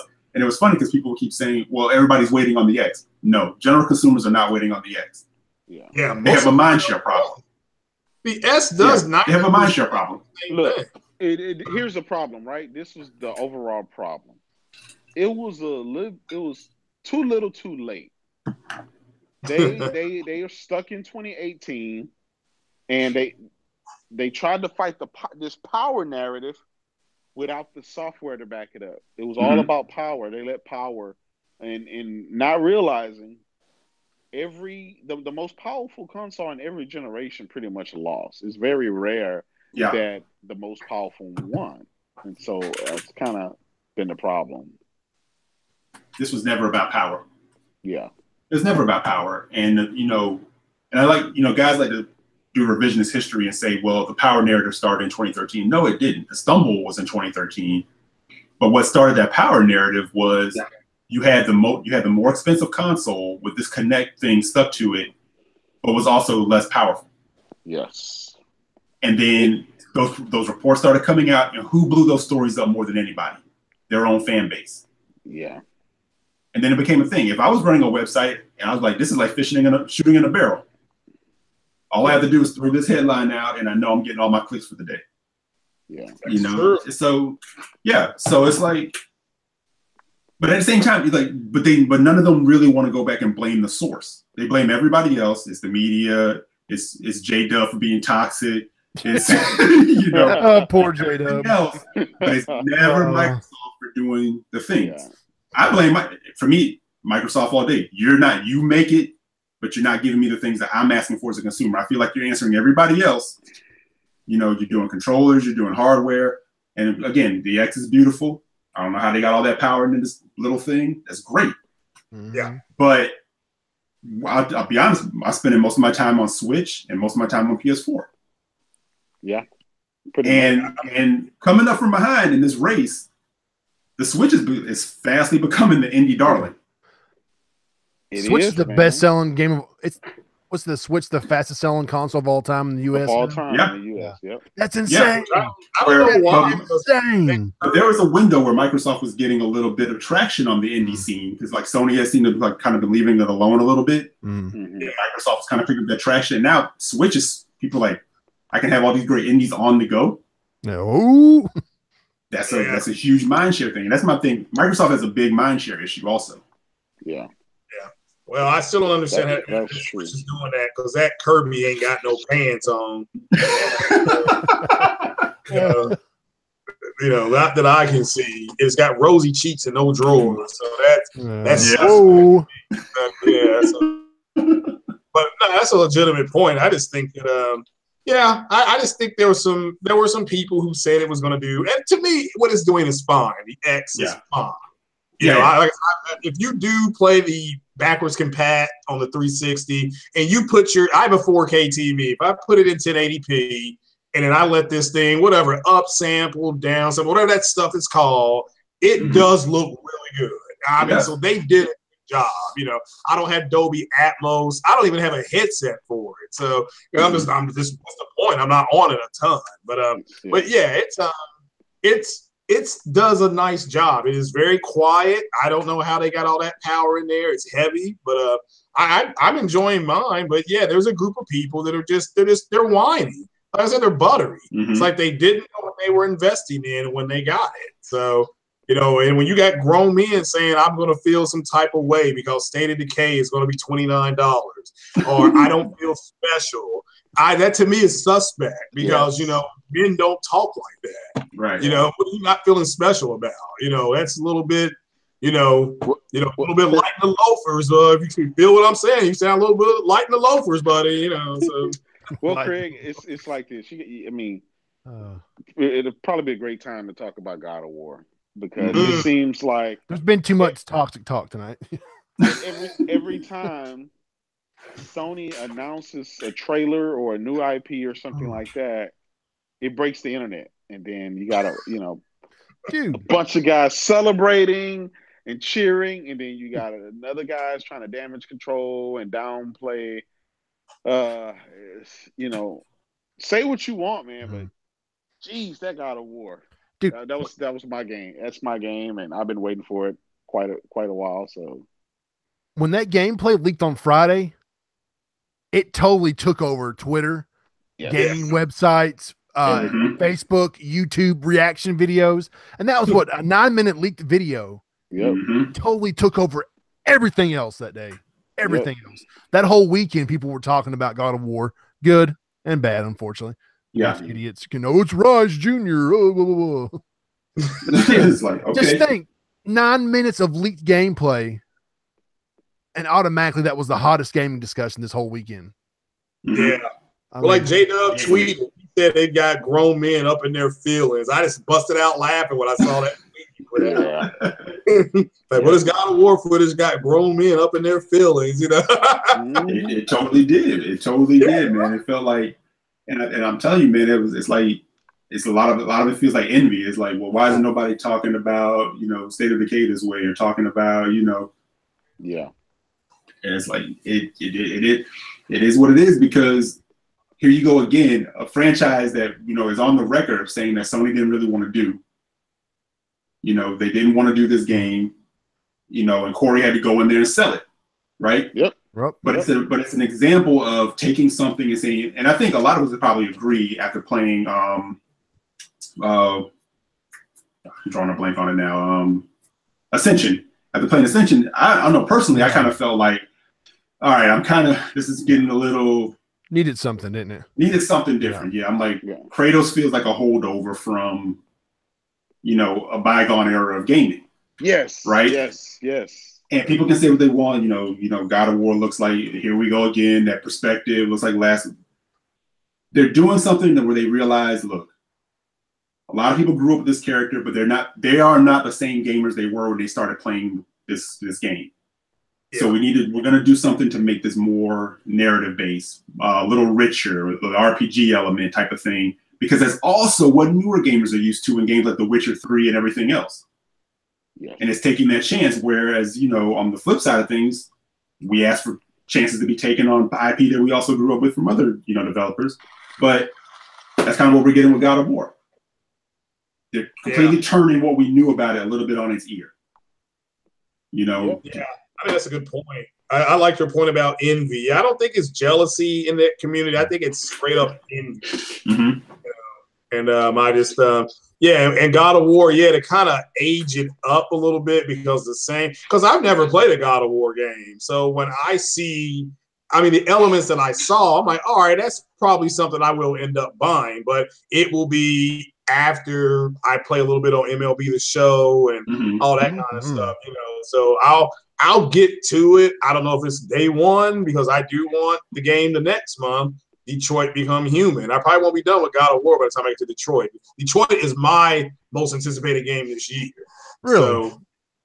So I prefer have that day one. And then who knows, maybe by then CFBs will be working, the internet will be working. I might be playing. But I think envy is a good word. And the God of War stuff I saw was looked pretty good to me. As far as the combat, and I know somebody online, I forgot who it was, they got to play it for an hour and a half or 2 hours, and they've got like a 45-minute review of it. So I may check that video out. But I love that word, envy. I think that's a good word. That's kind of what I chalked it up to. Like, because immediately it was like trying to figure out ways to downplay. Yeah. You're right. Well, You're right.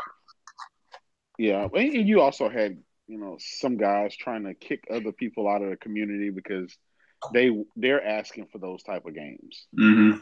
It was just funny as hell. We're kicking you out of the community. It's like, go ahead, try to kick me out of this virtual community. Exactly. The line of last week out of the Xbox community, the mother of all lines, is mocap. You want a little more mocap. So I'm starting an Xbox podcast called the Little Bit Mocap Podcast. It's like the PS4 Pro, but just a little bit mo. Yeah. It's exactly. To me, when Digital Foundry did that video, they have a video. They took 11 multi-plat games, and 6 of them did run better on the Xbox, but 5 of them ran better on the Pro. And I said 6 is greater than 5. It's a little bit more. That's it. That's the end of this situation. Now people need to move on. That Pro still stay. The fact that when JayDub came on a podcast I did, we listened to what Digital Foundry said about the Witcher build. When they said the PlayStation Pro's checkerboarding was better in a lot of cases than the dynamic res on the Xbox X, it was over. It performed better overall on the Xbox, but it didn't look as good. It's just like, what the hell? And that was before they implemented the HDR into the Pro build. It didn't have HDR yet. Like, imagine what it looks like with HDR. Craig, we've always said with Mark Cerny and the rest of those guys, real developers have said it's not necessarily about the power; it's about what you can do with the tools you have. And I think Yeah. that shows you looking at the PlayStation 4 Pro, looking at God of War, Days Gone, you know, Horizon Zero Dawn, Uncharted, for pretty much all of Sony exclusives. When you see those games, they make you feel some type of way. They look a certain type of way that you just cannot get anywhere else. And guess what? Amen, brother. Sony's job is done. They did their job. And as much as people don't too much care for Mark Cerny's personality or how he look or how he acts or whatever, I mean, think about it. The guy was able to do with 4 T-flops what another company can't do with 6. Yeah, they're having issues. Magic. Next generation, right? Does Sony really need to have 10 to 12 T-flops? If they were able to do what they did with the Pro, I mean, they have the software, they have the IPs, they have the skills and the knowledge, and they've always had. They've really always had it. This is how they got in the position that they're in. Yeah. Well, I think about what they've done. The doubling down on first party IP. That was a punch in the face to the Xbox community because they're not getting that. We're putting all our games on all platforms, So yep. And I agree with you about Mark Cerny. Yeah, if you got, you don't need a domes to sleep. You just listen to Mark Cerny talk and you're out. I mean, that guy will put you to sleep. Very smart. I mean, he is he's incredibly smart, But I just feel that well, it don't matter what I feel like. It seems like there was a breaking point, and like you said, got people being told they can't come back home, and we've heard that before, So we got mocap gaming. It's stupid, Just got to the point where, like you guys they said crazy. That was an excuse. The people they did a podcast, and in the podcast they said the reason why I guess Sony is winning or whatever because they're better at motion capture than Xbox. I mean, than Microsoft. Yes, guys, they were trying to damage control God of War, and they were trying to say why they don't have games that look that good and on the level of Sony games. And they said because Sony has more knowledge and because they do movies, so they're great at motion capture. So all Microsoft has to do is get a motion capture company, and their problems will be solved. Oh, for God's sakes! Everybody, Rockstar has the best motion. Did not say that. They need to hire you, Jay. You can't make this up, man. Okay. Part of what they said is true, but they went way left on it. And here's the thing: Seamus Blackley, when he was on TXR, once said, the difference between Sony and Microsoft is Sony is an entertainment company. That is true. He said, but in that, they understand what it takes to plant something, give it time to grow, and make something out of it. Like they'll continue to take a risk on something before they just completely abandon it. And they understand what it takes to work on a diverse audience. Yes. Where Microsoft doesn't seem to understand. Like they don't get that. They don't. That's not kind of how they think. Yeah. And we see that they think more in terms of revenue. How much is this going to bring in? Yeah. How many people can we get coming back? And I'm sure Sony's going to be figuring out those ways as time goes on or whatever. But the fact of the matter is people say, well, why do we get a Knack 2? And you look at Gravity Rush 2, it didn't do well. Because to them, it doesn't matter because you came for that, but now you're going to stay for this. Yes. Yeah. Yes. They don't care if only 200,000 people picked up Knack 2. Because guess what? We have the engine. We have the groundwork from Knack 1. We can make a Knack 2. It doesn't really cost us that much. Exactly. Yeah. You hit on a perfect point, right? Not every game has to sell 5, 6, 7, 8, 9 million copies to be considered successful. Mm-hmm. A lot of those games, like Knack, like Gravity Rush, like just a vast array of games, cost these. Look at Hellblade, right? They said it only 250. What they only had to sell 250. What they said. They sold 250,000 on the PlayStation. Mm-hmm. They said that they reached their numbers of what they needed. They far exceeded what they needed to break even, and they are extremely happy. They sold 500,000, 250 on the PC and 250 on the PS4. Yeah. So the budget that was last summer, right? The budget on that game was like $2 million. Right. So what's $2 million to throw out of there for this type of game if you get people to buy your console just to play it?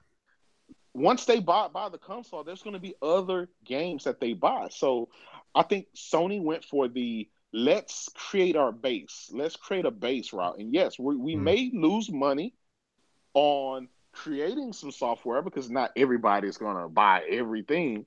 But once you get the people, you can make the money back on the software. And their strategy is proven right this generation. Look at Microsoft. Let's give them power. Let's focus on services. Let's focus on backwards compats and stuff like that. And their base is pretty much plateaued. It's stalled.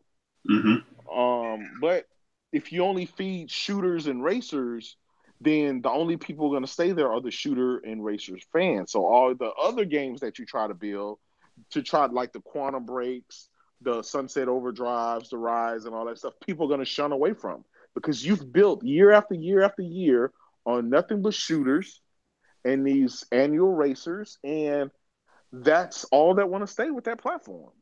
But the people who care for RPGs, they care for, turn-based strategy games. They want cinematic type games. They want single-player experiences. They want all kind of other. It's just you have to have a diverse array of IP, and that's something that Sony has that Microsoft just does not have. And ultimately, guys, I hate to say it, but I just don't think that they have it in them to do that. It's 15 years now. They've been in the industry for 15 years. If they haven't figured this stuff out yet, I just don't know if they'll ever figure it out. Right. And you kind of remember when Phil kind of stepped out there and talked about, single player games, right? He mentioned Breath of the Wild. Zelda, he mentioned Horizon. And he said, those games, not taking anything from those games. He said, but basically he was essentially saying those games they won't bring the same returns as multiplayer type games, right? Yeah. And my thing is, I think he is talking truth in some of that, but the point of the matter is, I think what he's basically saying is we don't have the ability to do that on his platform. Because that's what he should have said. His platform, yeah. Because what I try to tell these fanboys is, these companies are here to make money. Microsoft loves money. Sony loves money. If Microsoft could do what Sony is doing and do single player that way, they would do it because they're not going to leave money on the table. They just right now don't have the ability to do so, and probably have no idea how to really do so because they're kind of late in the game. And I know people like to and I think I told Enrique this once. I said, you know why Horizon's a successful game? Because it's been over a year, and you won't hear about it for a while, and guess who brings it up? You'll randomly see some fanboy on Twitter say it's an overrated game, or I didn't understand it, I didn't get it. Horizon Zero Yawn. Yeah, Horizon Zero Yawn. I'm like, come on. I'm like, let's give that game the respect for one. It was from a developer who was known for doing a first-person shooter that was mildly successful, right? Yes. I mean, Killzone was what he had its fan base, but it never lit the skies on fire. Yep. Sony unleashed them and let them go ahead and do what they wanted to do, taking a shot because no one really knew what was going to be delivered from Horizon. And that game made what, it sold 9 million copies? 9 million, yeah. Without a bundle. Yep. Yeah. And that engine, my God, that engine is that Decima engine. It's weird. Killzone's on the same engine. And then that Kojima game, I believe, is on the Decima Death Stranding. He's Decima engine. Hybrid it. He's going to do some other stuff with it. Right. That engine is fun. And that's an in-house engine. So, I mean, they can license that out to somebody, but my God, I mean, that's got everything on it. And there's things that dudes can nitpick. You can nitpick things about Horizon, but I'm like, again, remember, that's their first crack at doing this type of game. Yes. Now, you notice now all of a sudden, everybody's calling for for all the Sony, Microsoft developers. Oh, the Halo guys need to do something different, and the Forza guys need to do something different. But before that, everything was right. There was nothing to see here. Everything was fine. We have what we want. Nothing needs to happen. It's crazy, man. It is crazy. Yeah, because I said, for the longest, I mean, I love Master Chief, I love Marcus, but let him go. We've been playing these games since college, man. I mean, these games are long in the tooth. And I think I like a series like Uncharted, right? Where it starts one generation and it ends in the next generation.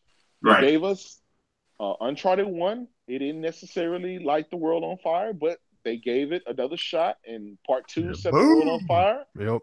They gave us a 3. They finished with 4, and that's it. It's time to move on to something else. So there's going to be something else that Naughty Dog gives us besides The Last of Us, and then they created The Last of Us.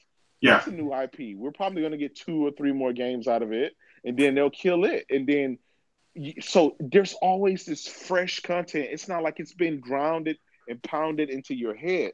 I hate to say it, but I've been playing freaking Halo since 10 generations now. It's like, give it a rest. Like, give it a rest. Stop it. It's over. Yeah, because my thing is, I've said this before too. I said if they would have truly delivered on that commercial campaign that they did for Halo, they could have had a new face of that franchise in Locke. Yeah. That's a good point. They pulled a bait and switch. I'm like, that team, if you go and look at the opening cinematic of Halo 5 and Locke and Team Osiris putting in work, that is a badass team that could take over for Master Chief. Yep. But they decided, no, we got to tell this weird convoluted story with Cortana and this whole 9. And the true fans will kind of admit and say, that was kind of weak. But, the fanboys want to hold on and say, no, we can't have a Halo without Master Chief. I'm like, theoretically you could, because we haven't been on a Halo in 2 games. Yeah. It's not even really Halo anymore. Yeah, true. But think about, and shout out to Sam Tober. He and I were talking about this in DM one day. Think about a Halo universe game, not an RTS like Halo Wars 2, which nothing wrong with that, but in the vein of a Mass Effect. Oh, that would be dope. Yeah. And you introduce new characters, or you work with Osiris, or you do something different. Move away from Chief. Chief is a great character. Chief held us down for a long time. Yeah. But how many times are you going to go to that well? Like, I'm really hoping and praying. I think we'll see it. Like you said, we got the bookend of Nathan Drake's story. That is a perfect ending, and Sony moving on. And they gave a compelling case to continue Uncharted in a way with Chloe and Nadine. Lost Legacy was an amazing piece of content. So the Uncharted name may not go away, but they may be moving it into a different direction now. Yeah. But that's what you do. You have to say goodbye. Like Gears 4 like we said already, had the potential to be a great game, but it's like they couldn't let go of Marcus. Yes. Yeah. Yes. And Sony, let's be fair, Sony was nervous about letting Nathan Drake kind of retire. That's why the Lost Legacy was done. And they had Aloy, and with Horizon Zero Dawn, you're going into the future. They're back in with her. She's kind of leading the charge now.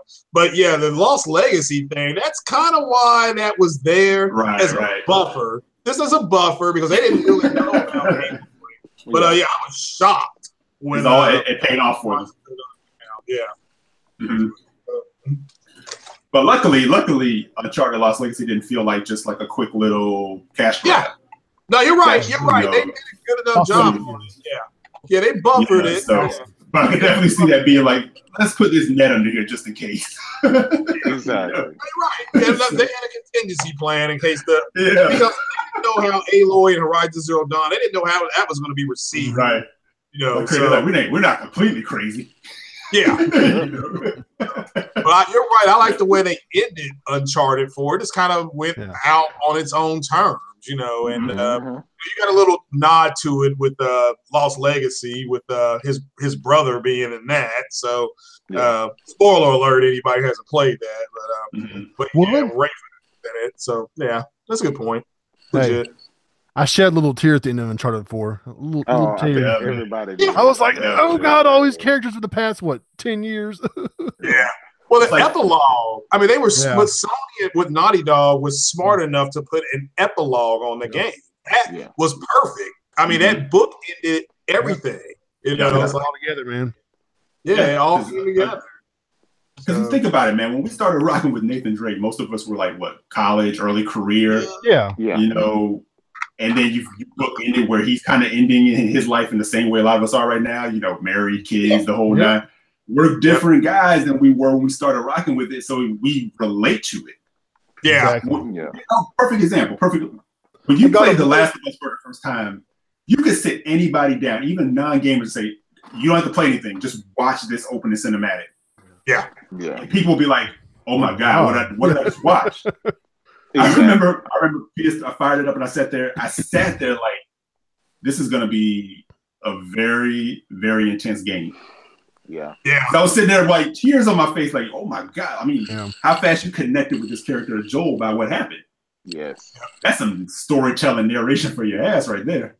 Well, I've always said the Last of Us,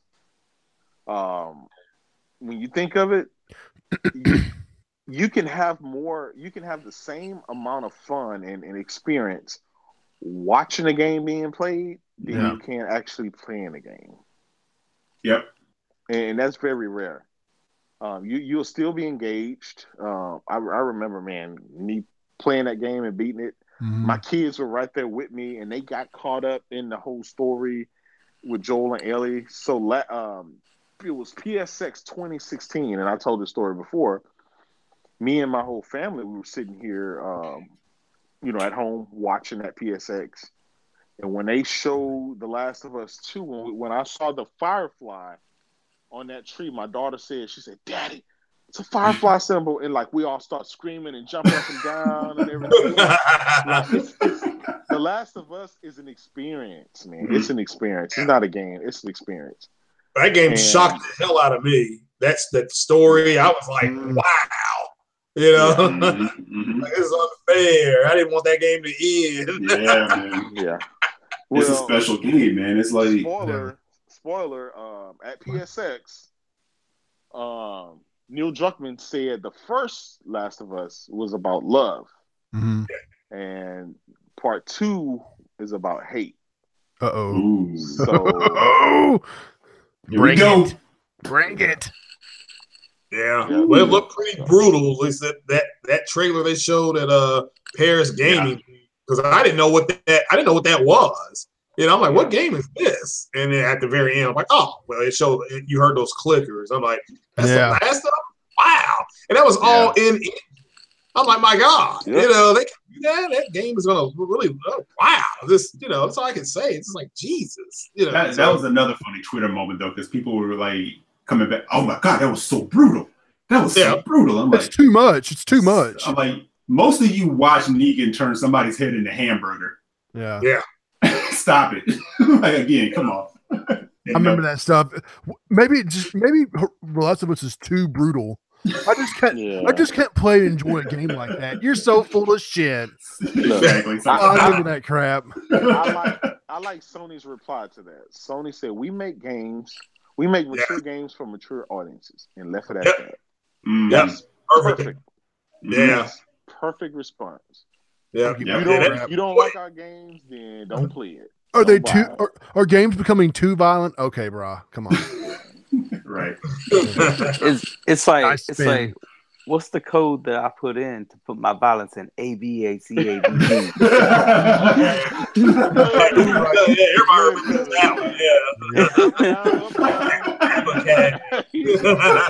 I'm like, I gotta put that blood code in. Well, even that Detroit, we've gone too far. Yeah, even that Detroit trailer, that robot, that Detroit trailer that showed at Paris Gaming Week, that robot, she says, I'm here to help with housey chores and can be used as a sexual companion. That was in the narrative. It's like, oh my God, what am I looking at? You know? I can't wait to play Detroit, man. Yeah, I'm very excited. Because people got their feelings about that too, like with the whole abuse thing. Yeah. It's like, this is realities of our world. You know, we see this in the news all the time. This is where, we got school shootings and everything going on, you know. You know what? And this is why some people in the community have been asking for mature rated games and more mature themed games. And they've been getting exiled out different communities Mhm. for asking for that. Right. It's nuts. Which I don't understand. It's like we're supposed to be consumers first. Ask for what you want. Yeah. Yep. Let them know what you want. Because here's the thing: most people sat back. No one got super pissed when people were asking for more power. It got annoying. That's true. You know, when all you heard for the whole year was like power. Yeah. I'm like, power does not sell consoles, but you guys are gonna learn this the hard way. But go ahead, carry on. You know, but if you go out and say, hey, Sea of Thieves isn't really speaking to me, but I want this. How dare you not? How dare you say Sea of Thieves doesn't look, you know, if you want it, there shouldn't be anything that I can say about it that takes away from your enjoyment of it. Right. Yep. Me saying, hey, Phil, I want this, or hey, I want this, Shoo, I want this, should not piss anybody off. Mm-hmm. You know? It's just like, stop, come on. Yeah. Like I have my investment in all this stuff just like everybody else. Yep. You know? Well, here's the main thing, right? If your platform of choice is not giving you what you're looking for, go take $199, go buy your PlayStation, or go $299, go buy your Switch, and have a field day. Mm-hmm. Like it's nothing stopping you. There's no I can only get one product. It's like that's crazy. Mm-hmm. Get them all. Or hell, by that account, if you feel PlayStation isn't doing for you, then get an Xbox. There's something for everybody, but you know, we shouldn't be pissed at each other speaking our mind. Yeah, but you know what it is. People want what other people have. They just don't want to play it on that particular platform. Right. It's envy. That's what it is. It's just envy. Man, they got all those cool graphic, high end graphical showcase powerhouse games. Why we can't have that? Mm-hmm. I just can't rock with them. They're an evil company. Yeah, I know, right?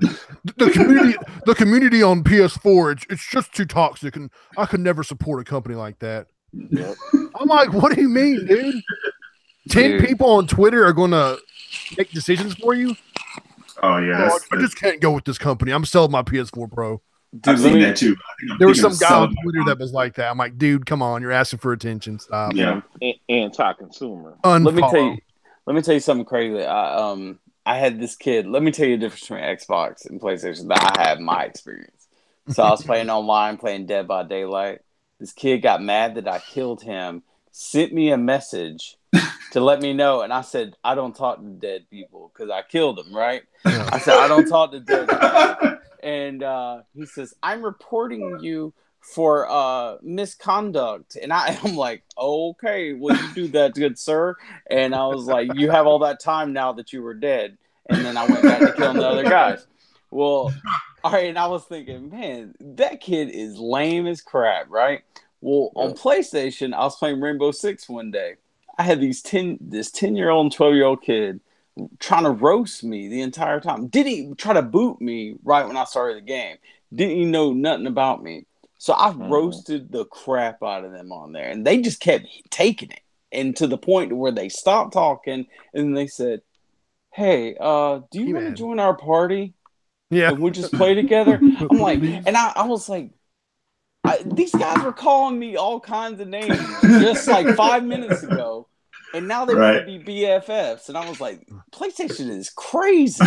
Like, I don't understand how this happened. It's like all of a sudden they're buying me lunch and stuff. And they were just telling me how stupid I was. And, my mom must be all kinds of things. But then they're like, can we party up? You're a really cool guy. And I was like, what? Yeah. And then on Xbox, I got the guy who's like, I'm definitely going to report you for misconduct. That was uncalled for. And I was like, you nerd. You're being a butt burglar. You're not very nice. You hurt my feelings. You hurt my feelings are hurting. Yeah. And I'm going to find you on Twitter and tell your girlfriend. Yeah. I'm definitely telling her. I'm reporting your Twitter account. Dude, a bunch of nerds, man, I swear. PlayStation's been killing it this generation. I honestly think Microsoft is pretty much done with this generation. They're working on next generation, whatever iteration that's going to be. What do you guys think next generation they'll be able to compete and change the stakes, or we'll be able to play Crackdown 3? They have to, man. They got to do. If they don't answer this game thing and they come with the same stuff, they'll be around, but I don't. It won't be in any. No, it'll be like Netflix in a way. Like, it's not that it's irrelevant. It's just something that you kind of see. You're kind of used to it being everywhere. Phil has been saying that for quite some time. He's been, it's not the first time he's mentioned the whole we want to be the Netflix of gaming and stuff like that. What do you guys think about that? And do you think that the base is going to like that, or where this whole thing ends up? There'll be people that accept anything they do, no matter what they do. But I think you're already kind of seeing people that are like, you know what? Nah, that's not what I'm looking for. And I think what you're finding is people that possibly, I don't want to speak for everybody, but it's possibly that thing of, the one thing I don't have more of is time. Mm-hmm. Yeah. And it's increasingly more difficult to support and play on every single thing and put time in on. You spend more time in one place than you do in another. It's just the reality of it. Yeah. So I think it's one of those things. It's like, barring the power thing, you kind of say, I can get everything that's over here on here, but I can also get the types of games that speak to me. Yeah. So I don't really need to support all of it anymore. Whereas before you were kind of like, I kind of need to rock with all of it because everybody has something that's really interesting me. That's true, and I think that talk kind of started with the Xbox One X, because remember Microsoft tried to tout it as the multiplayer box, right? Right. So multiplayer, it's the third party box pretty much. And if you're a guy that loves playing single player mostly games, in story driven games, then you're probably like, man, well, I'm an Xbox guy, but I don't have to get an Xbox. I can get a, since it's a third party game system anyway, it only has mostly the third party games. I can play those on the PlayStation and on top of that, the exclusives, the single player story driven games, VR and all this other stuff. So and then if you look now, most people tend to gravitate towards getting a PlayStation and a Switch. Yeah. Switch for the mobility and the PlayStation for everything else. So unless Microsoft can find a good reason for guys to buy their console, it's going to be harder and harder for the guys to just buy it just for the Gears, the Halos, and the Forces. Yeah, because as it stands right now, where I used to be, no matter what, it was like day one, Halo Gears. That was my jam. Mm-hmm. Yeah. After the last two games, I'm sort of like, on most of the Microsoft first party stuff, I'm very much wait and see this generation now. Because after, like, I kind of had this feeling, like I bought Quantum Break day one. And like, again, Quantum Break is not the worst game, but it's Quantum Break a game I needed to have day one. Yeah. We could all talk about Recore, and I know people made this, well, Recore's only $40. Look, I won't go outside right now and just throw $40 in my front yard and walk away. Yeah, that's true. It's $40 is still $40. You know what I'm saying? And it's just like, for that game to kind of sit there and I'm really not enjoying it, it's like, again, I probably could have waited or just not picked it up at all, but I thought it was something, great. So it's sort of like the same thing. It's sort of, you really have to show me and let me know what I'm getting into at this point. And that's kind of weird for me to be in that place with them. Yeah. It never used to be that way. Well, they've kind of burned a lot of bridges. I know that. There's a lot. If you guys are on Twitter and YouTube, you've seen a lot of guys lately sell their Xbox X's and S's, and they're either gravitating towards the Nintendo or the PlayStation. I think that mind share is something that they need to get back next generation. I think it's too late this generation. But there's a compelling argument on spending $2,000 within 5, 6, 7 years on something, and neither one of those purchases have satisfied what we became gamers for. We became gamers for games. Guys that care about specs, those are the PC guys. So now I think Microsoft gets it. I think they see what position they're in, and I think that's why they're going with the whole Game Pass. They realize that the software that they have wasn't quite cutting it, and so you can offer all of these games day one, day and date for $10 a month, and people will subscribe to it. People will do it, and that may buy them some time until they're able to get their studios together and until they're able to get some games and stuff like that. I just don't know if people will hang on or if they're just gonna, one thing I don't want to have. I don't want to wake up tomorrow and find there's a mass exodus of Xbox guys leaving the platform and then it's just done. I don't want to see that. Well, yeah, because you don't want Sony out there by themselves. No. Definitely, And then, but then you got Nintendo, right? Right. Nintendo comes out in 1 year, and it's at half of the install base of the Xbox that's been on the market for 4 to 5 years. So these guys are killing it right now, right? They've been winning NPDs, and they come out, for the last 2 weeks, they've had 2 different shows showing a plethora of games, and ultimately, that's what gamers care about, games. Yeah. That's why they can get such a buzz when it comes to a direct. Yes. They don't even have to have a big event. They just come out with their little treehouse thing, 5 minutes, Right. 5 minutes, show you a bunch of games, and people go nuts, and that's it. And they walk off, and they have the mind share, right? When Nintendo says, "Hey, we got something special coming up," the internet blows up, Twitter blows up, everybody looks, right? And they have been able to redeem themselves. Remember from their last console, Yeah. they were the laughing stock. Yep. So I hope Microsoft can redeem themselves, and all they have to do is just focus on the game, leave the hardware alone. That was you lost that battle in 2013. You lost the power war. You lost that. Okay, fine. But if you give people, and Nintendo is a proof of this, if you give people great, compelling games, it doesn't matter how powerful your hardware is, they will buy it. The Switch is the least powerful console, and yet the thing is flying off shelves. So that games is a proof. That's the proof of concept. And here's the thing, like we said, Xbox is doing fine, but at the same time, it isn't exactly like the power thing is gained a whole tremendous amount of traction. Yes. Yeah. In the long run. But quickly on the Nintendo thing, Jay, you probably speak to this at E3. Nintendo is like the only company that can show up with one game. Yes. At E3, like we got one game. And we got Zelda. And have a 2.5, 3 hour long wait. Yeah. Yes. On one game, they're like, no, no, we got Zelda. That's it. Yep. And people bitched and complained, and guess what? Got in line. Yeah. People ran to play that demo, man. What's that video? People running to the Nintendo stations. Yep. Right. Just wait for Pokemon to be. Just wait. It's nuts. I've never seen a community like that, but it shows you they're in tune to what their base wants. Yep. And they deliver. I just don't think Microsoft knows what they listen to these guys on YouTube and Twitter, the fanboys that just their only job is to just beat Sony. They don't care about the games. They just want to beat Sony. That's it. Under any circumstances. They don't have any requirements. They don't have any wants. Because if they did, I don't think Xbox would be in the position that it's in now. Right. I think they would be telling Aaron and Phil and all those guys, hey, look, I understand you guys are coming out there being friendly, talking to us and stuff, but we need you in the boardroom like Yoshida and them and Sean Layton cutting them deals. That's what I want to see. I want to see these games.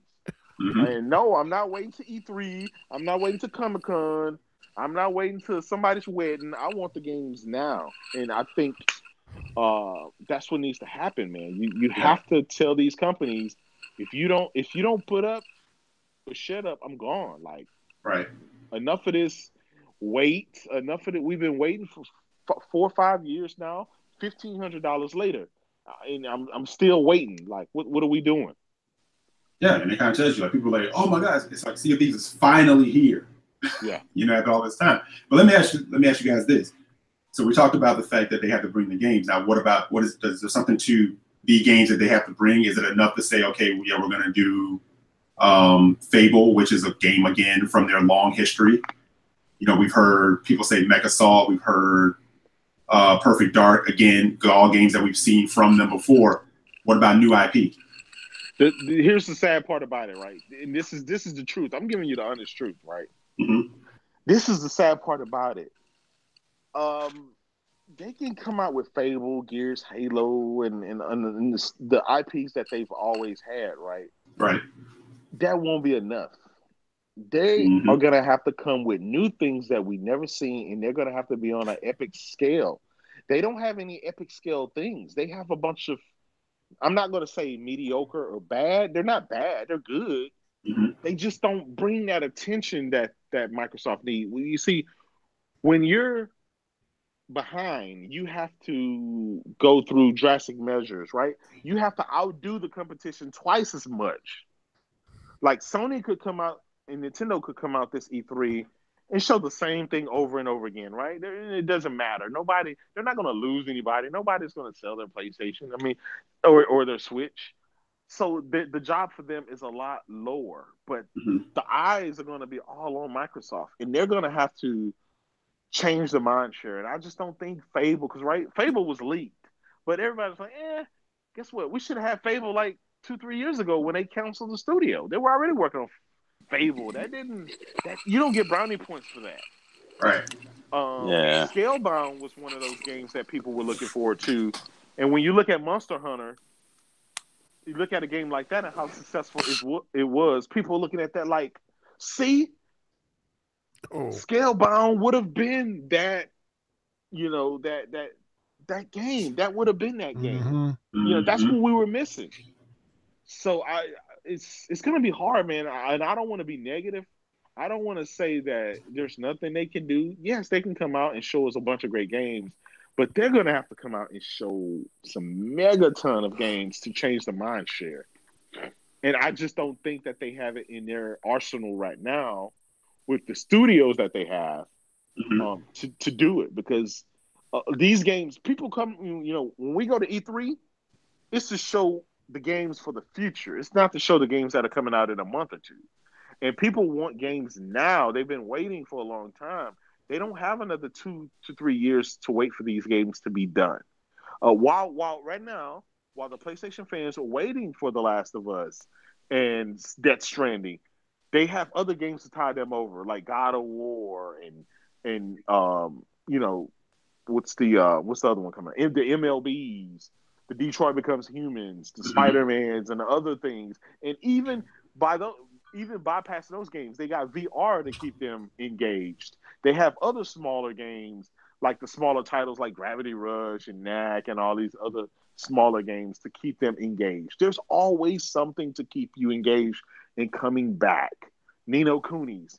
On the Xbox side, you have multiplayer games, which you can get on any platform. So people say that don't count. I can get that anywhere. I need some reason to turn my Xbox X on or my Xbox S. Sea of Thieves is a good game. I think it helps.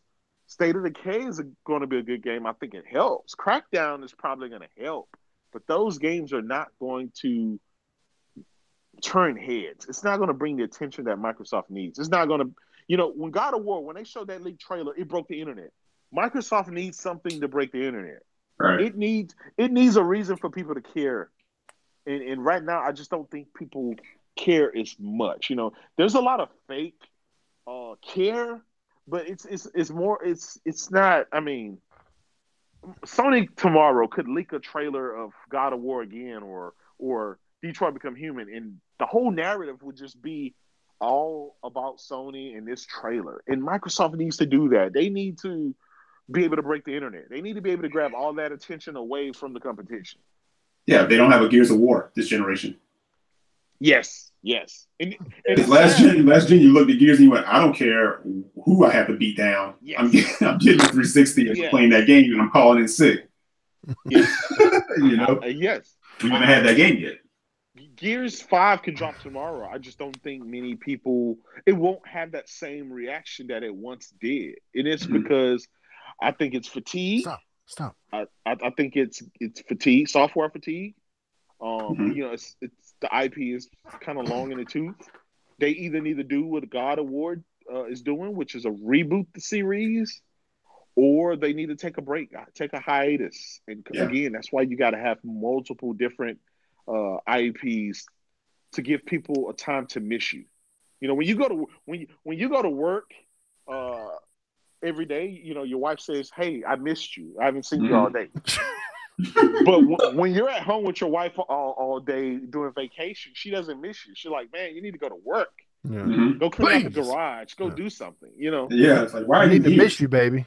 Yes. I mean, look what they did for Assassin's Creed. Yes. Oh, yes. yeah. Perfect Origins. example. You know? Perfect example. Forza is another series that it needs to either reboot itself or it needs to take a break.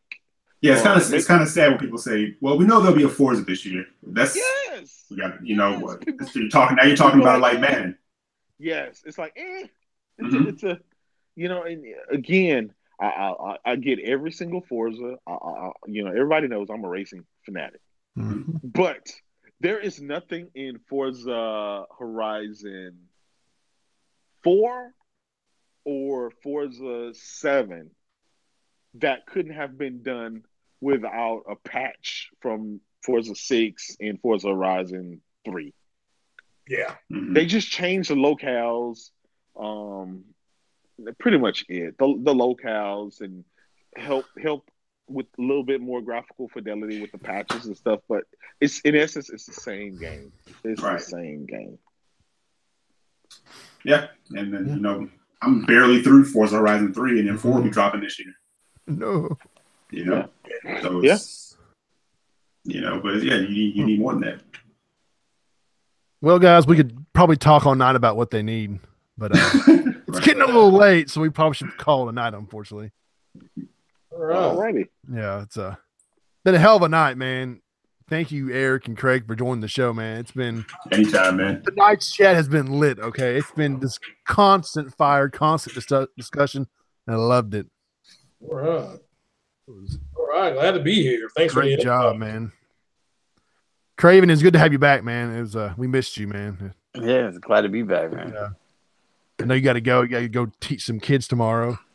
Yeah, hopefully don't RKO any of them. So. Tell them, you got to tell them about Fortnite. Tell them how you're on the BRAHcast. Yeah, dude, we talk Fortnite, and they're like, "Hey, will you play with me?" And I was like, "I'll play with anybody in here who's not a scrub. If you're a scrub, you need to play somebody else's team." You talk that mess to him. I talk that mess to him too, man. Like, you guys are traveling. You're like, how many royales you got?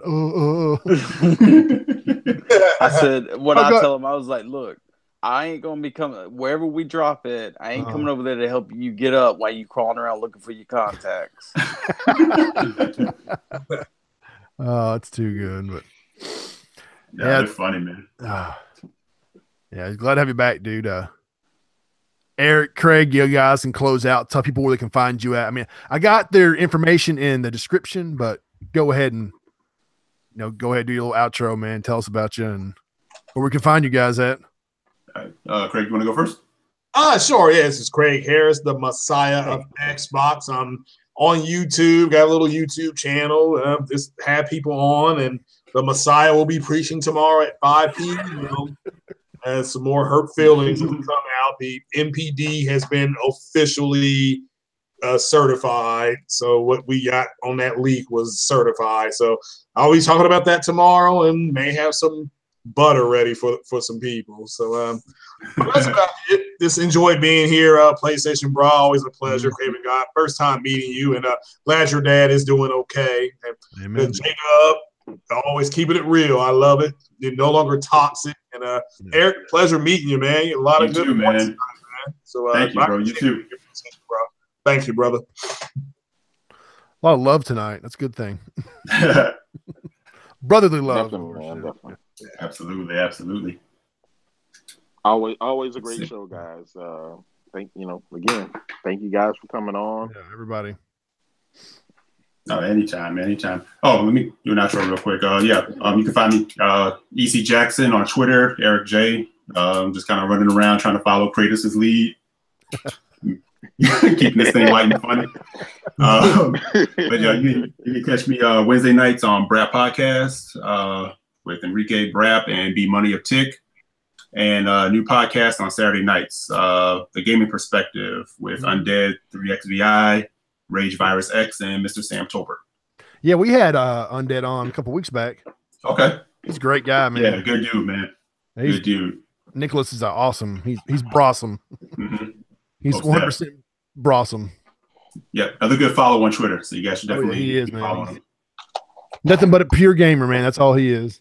Absolutely. I don't know how you get any gaming in, man. He works like 400 hours a week. I know. Has 3 kids. You know, he's like it's crazy. But yeah, if you guys want to check out Craig's work or Eric's work, it's in the description for the show, that this episode, their Twitter, their YouTube page. It's all there, man. I highly recommend you guys checking them out. So thank you everyone for coming on tonight, and thank you everybody in the chat. You guys kept it bumping tonight. It was a great broadcast. Thank you, everyone. Thank you. It was a hell of a show. Good times. Yeah, good times indeed. No doubt. Yeah. Like I always say, game on, Brah. Woo.